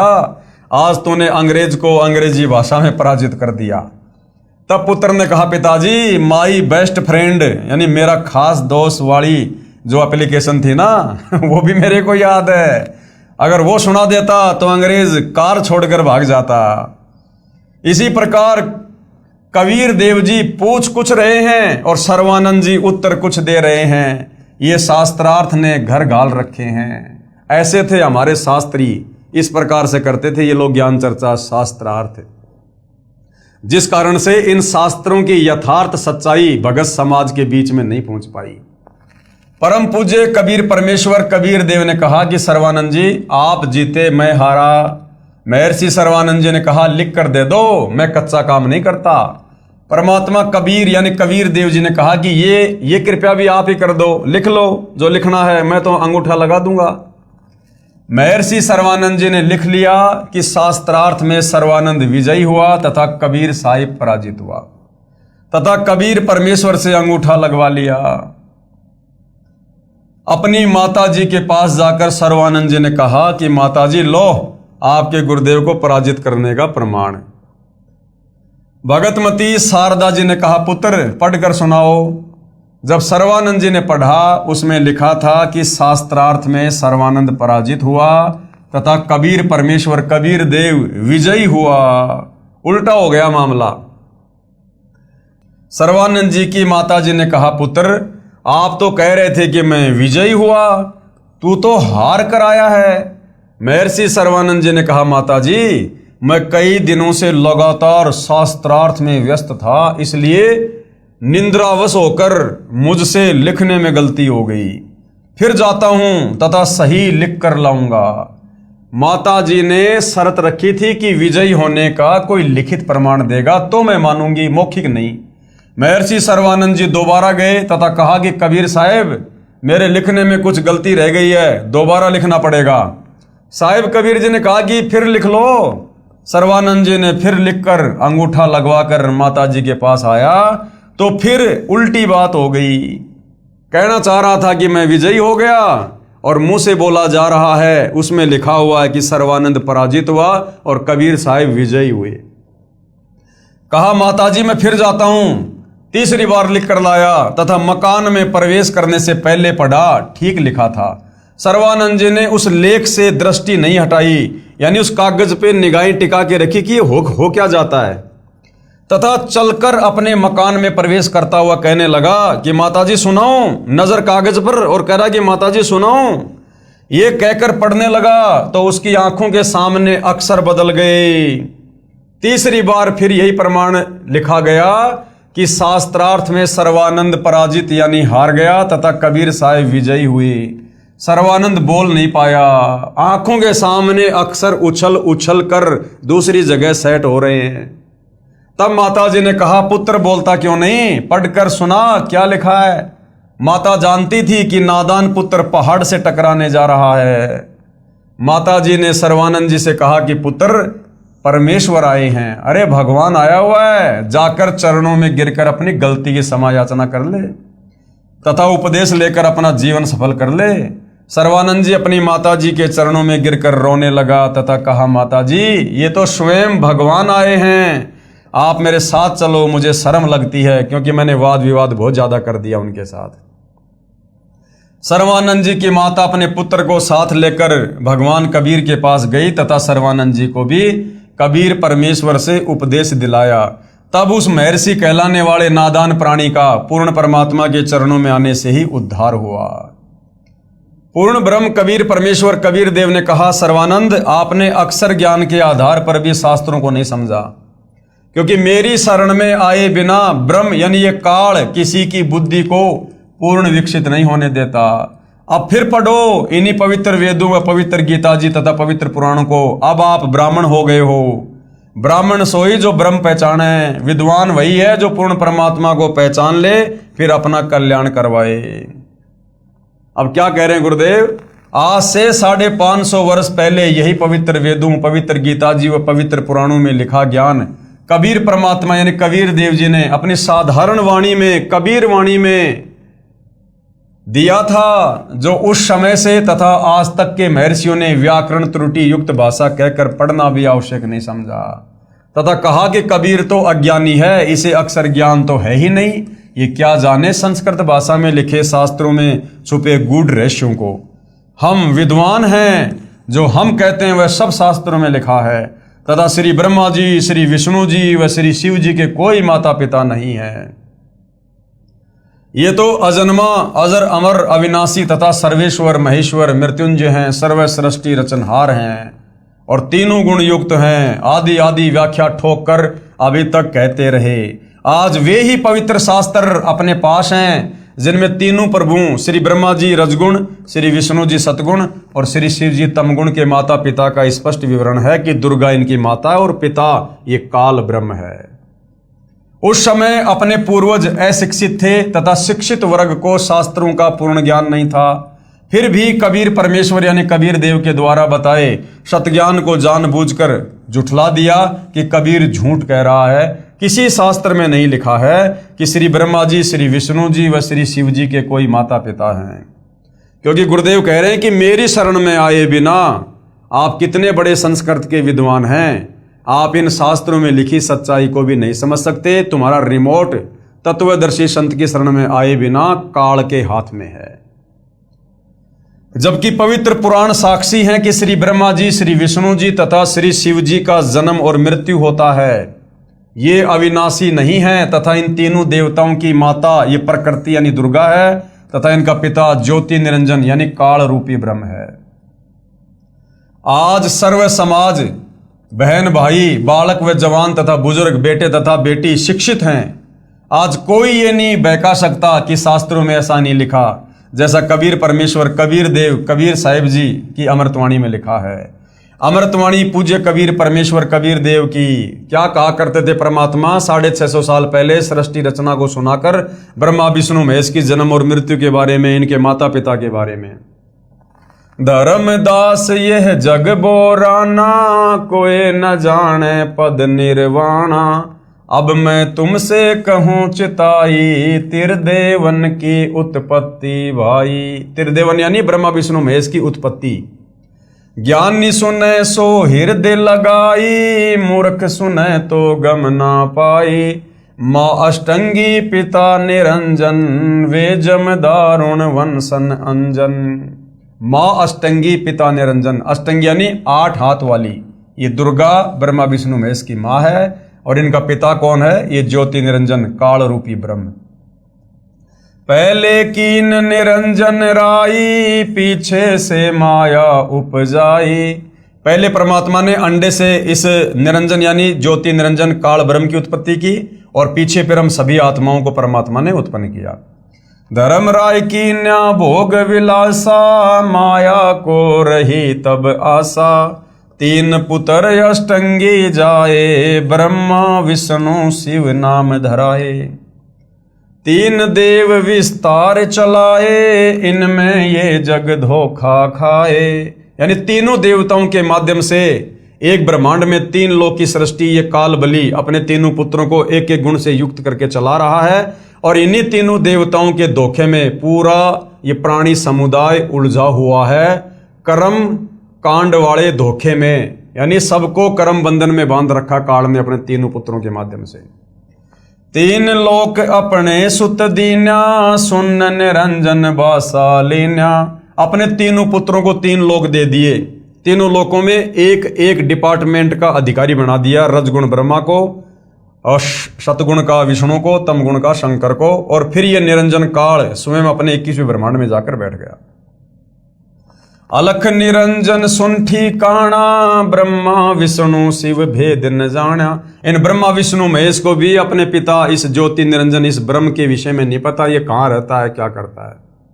अलख निरंजन बड़ा बटपारा, ये बड़ा ठग है काल। तीन लोक जीव कीन आहारा, और तीनों लोकों में प्रतिदिन 1 लाख मानव शरीरधारी आत्माओं के सूक्ष्म शरीर को तपस्या पे भून भून के खाता है। ब्रह्मा विष्णु शिव नहीं बचाए, सकल खाए पुन धूर उड़ाए। ब्रह्मा विष्णु महेश को भी नहीं छोड़ता ये। जब इनके पद समाप्त हो जाते हैं फिर ये कर्म आधार से लक 84 में जाते हैं। फिर कभी इनको मनुष्य जन्म मिलता है, और मनुष्य जन्म में यदि इनको तत्वदर्शी संत नहीं मिला तो ये भी तपस्या पर इसी प्रकार से जाएंगे और काल इनको भी खाएगा। तिनके सुत हैं तीनों देवा, आंधर जीव करत हैं सेवा। तिनके सुत है तीनों देवा, ये दुर्गा और काल के बेटे हैं तीनों देवता ब्रह्मा विष्णु महेश। और आंधर जीव यानी ये अंधे ज्ञानहीन प्राणी इन्हीं की पूजा करते हैं। गीता अध्याय 7 श्लोक नंबर 12 से 15 कि जिनकी बुद्धि ब्रह्मा विष्णु महेश तक सीमित है, जो इससे ऊपर और किसी को पूजना नहीं चाहते, वे राक्षस स्वभाव को धारण किए हुए मनुष्यों में नीच दूषित कर्म करने वाले मूर्ख। ये गीता ज्ञानदाता इनका पिता कहता है कि मेरी भी भक्ति ना करते। तो परमात्मा 650 साल पहले कहा करते थे कि आंधर जीव करत हैं सेवा। जिनको तत्व ज्ञान नहीं, जिनको शास्त्रों का ज्ञान नहीं, वो ज्ञानहीन नेत्रहीन लोग और ब्रह्मा विष्णु महेश को ही भगवान मानकर पूजते हैं। तीनों देव और अवतारा, ताको भजे सकल संसारा।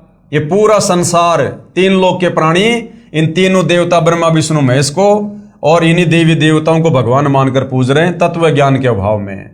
तीनों गुण का ये विस्तारा, धर्मदास मैं कहूं पुकारा।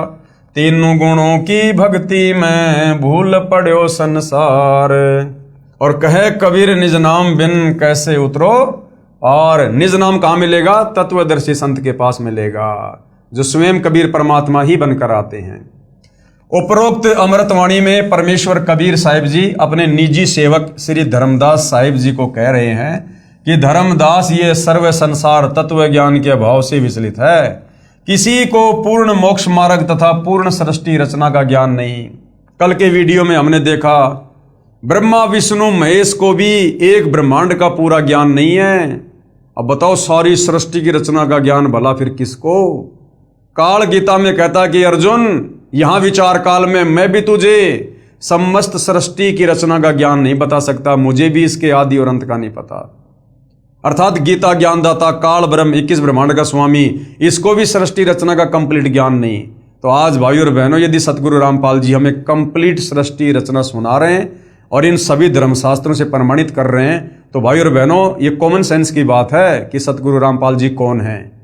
21 ब्रह्मांड के कोई प्राणी नहीं है। जब 21 ब्रह्मांड के भगवान काल ब्रह्म को भी ज्ञान नहीं सृष्टि रचना का, तो इसके अधीन प्राणियों को कहाँ होगा? तो फिर सतगुरु रामपाल जी कौन है जो 21 ब्रह्मांड में आके कंप्लीट ज्ञान दे रहे हैं, जो काल को भी नहीं है? तो ये स्वयं कबीर परमात्मा है, कबीर भगवान है। इसलिए मैं आपको मेरे द्वारा रची सृष्टि की कथा सुनाता हूं।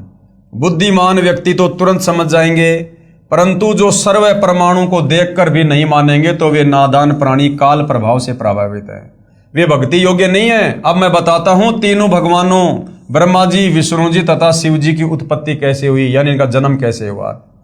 इनकी माता जी तो अष्टंगी यानी दुर्गा है तथा पिता ज्योति निरंजन यानी ब्रह्म काल है। पहले ब्रह्म की उत्पत्ति अंडे से हुई, फिर दुर्गा की उत्पत्ति हुई। दुर्गा के रूप पर आसक्त होकर काल ब्रह्म ने गलती की, छेड़छाड़ की, तब दुर्गा यानी प्रकृति ने इसके पेट में शरण ली। मैं वहां गया जहां ज्योति निरंजन काल था। तब भवानी को ब्रह्म के उदर से यानी काल के पेट से निकालकर 21 ब्रह्मांड समेत 16 संकोश की दूरी पर भेज दिया। ये सृष्टि रचना को समझना बहुत जरूरी है। जब तक सृष्टि रचना को नहीं समझेंगे हमें शास्त्र समझ में नहीं आएंगे। ज्योति निरंजन ने प्रकृति देवी यानी दुर्गा के साथ भोग विलास किया। इन दोनों के संयोग से तीनों गुणों श्री ब्रह्मा जी, श्री विष्णु जी तथा श्री शिव जी की उत्पत्ति हुई। इन्हीं तीनों गुणों रजगुण ब्रह्मा जी, सतगुण विष्णु जी, तमगुण शिव जी की ही साधना करके सभी प्राणी काल जाल में फंसे हैं। जब तक वास्तविक मंत्र नहीं मिलेगा पूर्ण मोक्ष कैसे होगा। तो भाई और बहनों, पूज्य गुरुदेव भगवान ने अपने पवित्र पुस्तक ज्ञान गंगा में सर्व धर्म शास्त्रों का निष्कर्ष निकालकर नींबू की तरह निचोड़ कर, जैसे होता ना कि ये गन्ने का जूस बनाने वाले होते हैं और किस प्रकार से उस गन्ने को बार बार तोड़ के मरोड़ के मशीन में दे दे के उसका सारा जूस निकाल लेते हैं और जो वो कचरा होता है उसको फेंक देते हैं। उस कचरे में एक टपका भी आपको रस नहीं मिलेगा कि कोई चींटी भी उसको अपना भोजन बना ले। इसी प्रकार सतगुरु रामपाल जी ने गन्ने के छिलकों की तरह इन धर्म शास्त्रों का जो निष्कर्ष है, जो निचोड़ है, जो सार है, वो अपने सत्संगों में डाल दिया, अपने द्वारा लिखित ज्ञान गंगा जैसी पवित्र पुस्तकों में डाल दिया। अब इन पुस्तकों को पढ़े बिना, पूज्य गुरुदेव भगवान परमेश्वर रामपाल जी के सत्संगों को सुने बिना, और ये सुनने पड़ेंगे भाई और बहनों धैर्य के साथ, निष्पक्ष भाव से। आप भूल जाओ कि सतगुरु रामपाल जी के लिए लोग क्या कह रहे हैं, धर्मगुरु क्या कह रहे हैं, सतगुरु रामपाल जी किस जाति में हैं, किस धर्म में हैं, वो पढ़े लिखे हैं या नहीं है। भूल जाओ आप इन बातों को। ये परमात्मा के ऊपर कोई बात लागू नहीं होती है। परमात्मा सर्वज्ञ है, सर्वेश्वर है, महेश्वर है। उन्हें पढ़ने लिखने की जरूरत नहीं है। उन्हें किसी की भाषा समझने के लिए, किसी के मन की बात समझने के लिए उन्होंने कोई पढ़ाई लिखाई करने की जरूरत नहीं है।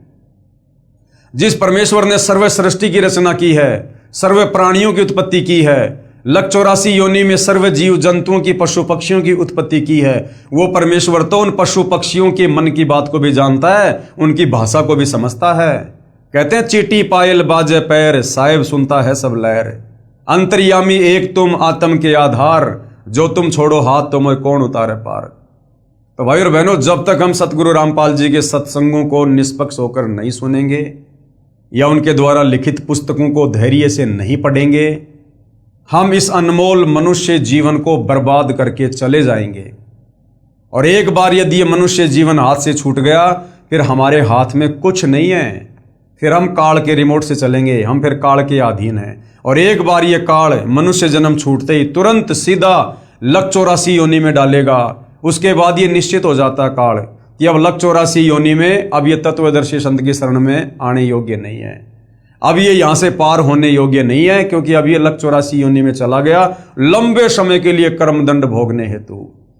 और गधे कुत्ते सुअर को कितना ही समझाओ, कितना ही पढ़ाओ, उनकी समझ में नहीं आने वाला भक्ति और भगवान के विषय में। तो भाई और बहनों, ये जो काल है ये पैनी नजर रखकर इन जीवों पर इस समय विशेष तौर पर बैठा है, क्योंकि वर्तमान समय कलयुग की पिछली पीढ़ी का समय है।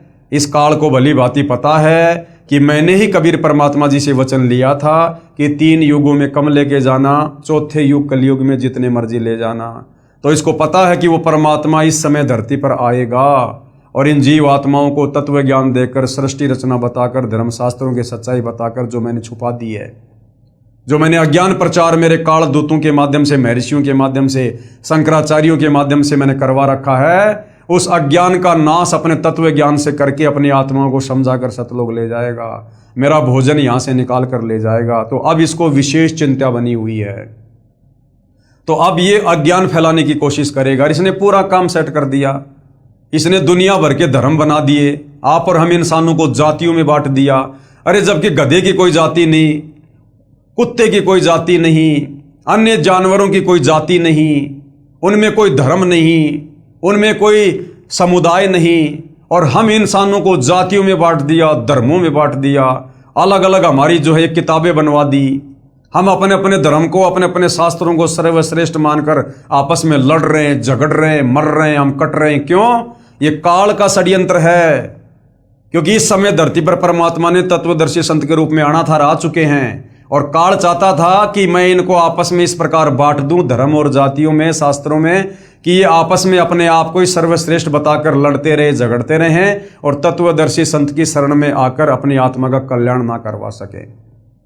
तो भाई और बहनों, इस षड्यंत्र का भी तभी पता चलेगा जब हम जगत गुरु तत्वदर्शी सतगुरु रामपाल जी के सत्संगों को सुनेंगे। और ऐसा निर्मल ज्ञान भाई और बहनों, ये किसी इंसान के बस की बात है क्या? इंसान तो इनको 10 बार इनको पढ़कर भी नहीं समझ सकता। 10 बार पढ़ेगा तब कहीं जाकर ये अध्यात्म ज्ञान समझ में आने लगेगा धीरे धीरे कि हाँ, सतगुरु रामपाल जी ने किस प्रकार से सर्व धर्म शास्त्रों की यथार्थ व्याख्या करके उनका निष्कर्ष निकाल के अपने प्रवचनों में डाल रखा, अपने सत्संगों में डाल रखा है। और फिर उनकी शरण में आने के बाद जब ये आशीर्वाद देंगे, हमारा ज्ञान योग खोलेंगे, तब ये काल हमारी बुद्धि से हटेगा, तब हमें उनके ये प्रवचन, उनकी पुस्तकें असल में समझ में आएंगी। तो भाई और बहनों, ये 4 दिन का जीवन है। मत भूलो कि हम पहले गधे, कुत्ते, सुअर, कीट पतंग, मक्खी, मच्छर, गंदी नाली के कीड़े अनंत करोड़ अरबों बार रह चुके हैं। और एक मनुष्य जीवन 184 योनियां भोगने के बाद मिलता है परमात्मा के आशीर्वाद से। और ये केवल परमात्मा प्राप्ति के लिए मिलता है, दूसरा इसका विशेष कोई प्रयोजन नहीं होता। बाकी तो बेटा बेटी जो भी हैं, खाना पीना, काम धंधा, व्यापार, काम, बिजनेस, ये तो अपने संस्कारवश मिलता है। लेकिन ये भक्ति परमात्मा विशेष रजा करके देता है। भक्ति कोई संस्कार से नहीं मिलती है, भक्ति तो परमात्मा स्वयं अपने आशीर्वाद से अपनी रजा करके देता है। तो ये रजा आज परमात्मा ने पूरे विश्व के मानव समाज पर छप्पड़ फाड़ कर रखी है। जिस भगवान को ढूंढते ढूंढते सतयुग, त्रेता और द्वापर बीत गया, लोग भगवान की छाया के दर्शन नहीं कर पाए, आज वो भगवान साक्षात धरती पर संत रामपाल जी के रूप में प्रकट है। अब बहुत सारे भाई बहन बिदक जाते हैं कि संत रामपाल जी को भगवान क्यों कह रहे हो? संत रामपाल जी तो एक इंसान है, इंसान कभी भगवान थोड़ी हो सकता है। अरे भाई, थोड़ा ठंडे दिमाग से सोचो। आदरणीय आदि शंकराचार्य जी, जिनको पूरा हिंदू समाज मानता है, आदि शंकराचार्य जी का एक श्लोक है, गुरुर ब्रह्मा गुरुर विष्णु गुरु देवो महेश्वर है। क्या कह रहे हैं शंकराचार्य जी? कि गुरुर ब्रह्मा, यानी गुरु जो है, गुरु के अंदर ब्रह्मा जी वाले गुण भी हैं। यानी जो लाभ हमें श्री ब्रह्मा जी की भक्ति से मिलेगा वो गुरु की भक्ति में है। जो लाभ हमें विष्णु की भक्ति से मिलेगा वो लाभ भी एकमात्र गुरु की पूजा करने से मिल जाएगा। और गुरुर देवो महेश्वर है, यानी जो लाभ हमें शंकर जी की भक्ति से मिलना चाहिए वो लाभ हमें एकमात्र सतगुरु की शरण में आकर उनकी भक्ति करने से मिल जाएगा। यदि आपने सच्चा गुरु बना लिया, तत्वदर्शी संत है, तो ब्रह्मा विष्णु महेश की आपने कोई अलग से भक्ति यानी इनकी पूजा करने की जरूरत नहीं है। इनकी पूजाओं का लाभ, इनकी भक्ति का लाभ अकेले जगत गुरु तत्वदर्शी संत की शरण में आने से मिल जाएगा। तो गुरुर ब्रह्मा गुरुर विष्णु गुरुर देव महेश्वर है। और फिर क्या कह रहे हैं शंकराचार्य जी? आगे शंकराचार्य जी कह रहे हैं कि गुरुर साक्षात पार ब्रह्म। गुरु ही साक्षात क्या है? पार ब्रह्म। अब पार ब्रह्म कौन है? कबीर। पार ब्रह्म कौन है? कबीर देव, कबीर जी। गुरुर साक्षात पार ब्रह्म। एक होता ब्रह्म, ब्रह्म यानी एक काल क्षर पुरुष। एक होता है कि पर ब्रह्म यानी अक्षर पुरुष जिसके साथ संग ब्रह्मांड है। और एक है पार ब्रह्म जिसको पूर्ण ब्रह्म भी कहते हैं, जो सबसे ऊपर है। उत्तम पुरुष तु अन्य परमात्मा इति उदारते, गीता अध्याय 15 श्लोक नंबर 17 के अनुसार। तो पार ब्रह्म की भूमिका भी कौन निभाता है? गुरु। गुरु ब्रह्मा गुरु विष्णु गुरुर देव महेश्वर है। गुरु ही साक्षात पार ब्रह्म। और तस्मै श्री गुरुवे नमः, यानी गुरु ही पार ब्रह्म यानी भगवान की, कबीर की, सारी सृष्टि के मालिक की भूमिका निभाता है। अब गुरु कौन है? गुरु की भूमिका कौन करता है? अब गुरु की भूमिका कौन करेगा? इंसान। कौन? गुरु की भूमिका कौन करता है? इंसान। अरे शंकराचार्य भी तो एक गुरु थे। क्या थे वो? इंसान। ये दुनिया भर में जितने भी गुरु हैं ये कौन है? इंसान। तो वो परमात्मा इंसान नहीं होता, लेकिन वो इंसान की भूमिका करता है, इंसान बनकर लीला करता है आप और हम तक अपना ज्ञान समझाने के लिए। तो गुरु ही ब्रह्मा गुरु ही विष्णु गुरु ही देवो महेश्वर है। और गुरु ही साक्षात पार ब्रह्म यानी परमात्मा की भूमिका करता है। और तस्मै श्री गुरुवे नमः। तो गुरु आएगा तो कैसा दिखेगा? इंसान जैसा दिखाई देगा, क्योंकि ज्ञान देने के लिए भगवान ने गुरु बनना पड़ता है। गुरु बिन ज्ञान नहीं। और गुरु कैसा होता है? कोई जानवर जैसा थोड़ी होता है। गुरु इंसान की तरह होता है। इंसानों को समझाने के लिए भगवान इंसान ही तो बनकर आएगा। इसलिए भाई और बहनों, आप भी सही कह रहे हो कि कोई इंसान भगवान नहीं हो सकता। बिल्कुल सही बात है। इंसान भगवान नहीं होता। इंसान कभी भगवान नहीं हो सकता, लेकिन भगवान इंसान बनकर आप और हमें, हमारे बीच में आकर हमें यह ज्ञान समझाता है। क्योंकि हम इंसान तो इंसानों की भाषा समझेंगे ना। भगवान तो हाथी बन के आ जाएगा, क्या हम समझ जाएंगे उनकी आवाज को? इसलिए इंसान भगवान नहीं हो सकता। सत्य कह रहे हो आप।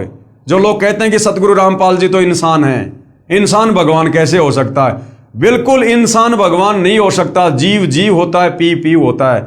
लेकिन भगवान अगर इंसान बनकर आ जाए तो उनको कौन रोक दे भाई? भगवान तो जो मर्जी रूप धारण कर ले, वो तो सर्वशक्तिमान है, सर्व सिद्धियों का स्वामी है। तो आज सतगुरु रामपाल जी इंसान नहीं है, ये इंसान बनकर आप और हमें समझाने की लीला कर रहे हैं।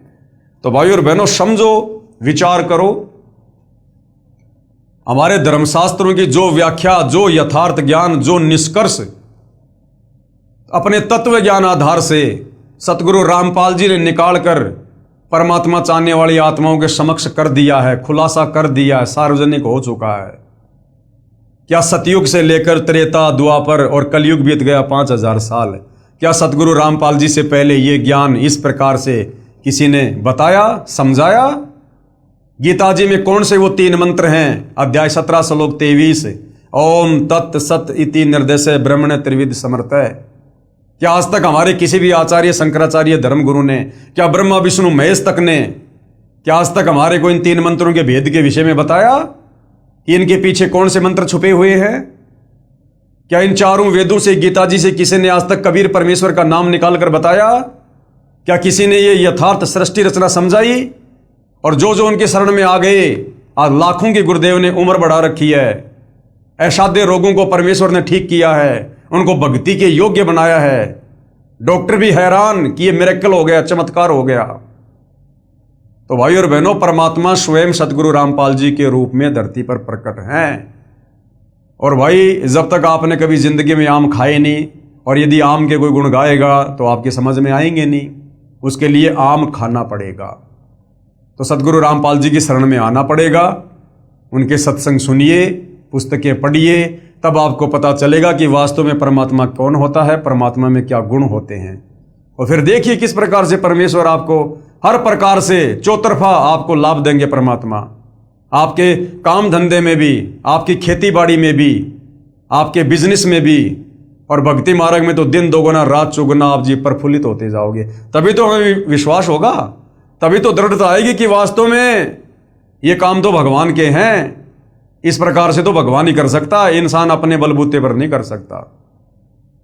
तो भाई और बहनों, ज्ञान देने में, समाधान करने में सतगुरु रामपाल जी परमेश्वर जी ने कोई कमी किसी भी प्रकार की नहीं छोड़ी है। अब यदि मोक्ष नहीं हो पाया, हम नहीं करवा पाए, तो इसमें आप और हमारी स्वयं की गलती होगी भाई। और उसके लिए फिर परमात्मा हमें कभी माफ नहीं करेगा, कभी माफ नहीं करेगा फिर। तो भाई और बहनों, हम तो केवल आप जी से हाथ जोड़कर विनती कर सकते हैं, प्रार्थना कर सकते हैं, इस सुअवसर को मत चूको। परमात्मा नर रूप में, यानी नारायण स्वयं नर रूप में धरती पर प्रकट हैं। पहचान लो, पुस्तकें पढ़ लो, सत्संग सुन लो, अन्यथा ये 4 दिन का जीवन है, ये झूठा ठाठ बाट है, काल ने उलझा रखा है। कल को ये मटकी फूट जाएगी, शरीर छूट जाएगा, गधा कुत्ता बना के छोड़ देगा। रोटी के टुकड़े के लिए सुबह सुबह 50 घरों में घूमोगे, कोई जूत देगा, कोई लठ मारेगा, फिर खेत में जाके लैट्रिन गोबर खा के पेट भरना पड़ेगा। ये हाल हो जाएगी फिर। और ये हाल हमारा अनंत बार हो चुका है। आज फिर दयालु परमात्मा ने मौका दिया मनुष्य जन्म देकर, क्योंकि मनुष्य शरीर में ही हम समझ सकते हैं, आत्मचिंतन कर सकते हैं, सलाह ले सकते हैं, सलाह दे सकते हैं, विचार विमर्श कर सकते हैं, भक्ति कर सकते हैं, शास्त्रों को समझ सकते हैं। ये विशेष बुद्धि अन्य योनियों में नहीं है, इस मनुष्य योनि को छोड़कर, क्योंकि ये मनुष्य योनि केवल परमात्मा प्राप्ति के लिए परमात्मा देता है। मानव जन्म दुर्लभ है, ये मिले ना बारंबार, जैसे पेड़ से पत्ता टूट जाए वापस नहीं लगता डार। और मानव जन्म पाए के जो नहीं रटे हरि नाम, जिसने भक्ति नहीं करी, बताओ फिर जैसे कुआं जल बिना फिर बनवाया क्या काम। तो भाई और बहनों, सोचो समझो विचार करो, बहुत भयंकर सुअवसर है। अगर चूक गए तो फिर दंड भी बहुत भयंकर है, बहुत भयंकर। तो खाली विनती कर सकते, प्रार्थना कर सकते हैं। आज परमपिता परमेश्वर जी के आशीर्वाद से इस पवित्र ज्ञान गंगा पुस्तक के ऊपर वीडियो बनाने की श्रृंखला समाप्त हो रही है। इसके बाद कुछ भगत आत्माओं के इंटरव्यू हैं जो उन्होंने सतगुरु रामपाल जी से उपदेश प्राप्त करने के बाद भक्तों के साथ में शेयर किए हैं कि हम किस प्रकार से दुखी थे, परेशान थे, शरीर से, परिवार से, तीन ताप के कष्टों से, अपने भाग्य से, कर्मदंड से। और जैसे सतगुरु रामपाल जी की शरण में आए, आज परमेश्वर जी के आशीर्वाद से वो 16 आने स्वस्थ हैं और तन मन से परमेश्वर की भक्ति में लगे हुए हैं।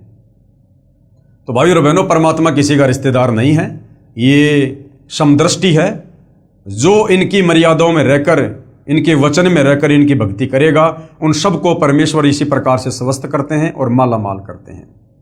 तो भाई और बहनों, जो प्रारब्ध के कष्ट हैं, तीन ताप के जो कष्ट हैं, उनको कोई डॉक्टर नहीं काट सकता, कोई साइंटिस्ट नहीं काट सकता, कोई जंत्र मंत्र करने वाला समाप्त नहीं कर सकता। उनको तो कबीर परमात्मा स्वयं ही धरती पर संत रूप में प्रकट होकर अपने विशेष आशीर्वाद से, भक्ति देकर अपने आशीर्वाद से काटते हैं, दूसरा कोई तरीका नहीं। और आने वाला समय दुनिया के पाप कर्म उजागर होने का समय है, भयंकर कष्टों का दौर है। अभी हम युग परिवर्तन के दौर में हैं। 2028 युग परिवर्तन का निश्चित समय है और युग परिवर्तन प्रकृति का अटल सिद्धांत है। और समय रहते यदि हम सतगुरु रामपाल जी की शरण में नहीं आए तो आने वाले समय में भयंकर रूप से पीड़ाओं के साथ अपना प्रारब्ध भोगेंगे, कोई बचा नहीं पाएगा फिर। और जितना लेट सतगुरु रामपाल जी की शरण में आओगे, उतनी लेट उस दरबार में फिर आपकी सुनवाई होगी, उतनी ही लेट। तो समझदार को संकेत ही काफ़ी होता है। तो भाई और बहनों, कल हम गुरुदेव भगवान के आशीर्वाद से फिर सेवा में हाजिर होंगे और उन तमाम भगत भाई बहनों के इंटरव्यू हम पढ़ेंगे जो परमेश्वर की शरण में आने से पहले महादुखी थे और गुरुदेव की शरण में आने के बाद किस प्रकार से वो घर आज खुशी से झूम रहे हैं। साथ में परमात्मा मिल गया, भक्ति मिल गई और आत्म कल्याण के मार्ग पर लगे हुए हैं। तो आज के वीडियो में केवल इतना ही। पूज्य गुरुदेव भगवान हम सबको आज्ञा दें, आशीर्वाद दें, सद्बुद्धि दें, हमारा मार्गदर्शन करें, हमें भ्रमने भटकने से बचाएं। बंदी छोड़ सतगुरु रामपाल जी परमेश्वर जी की जय हो।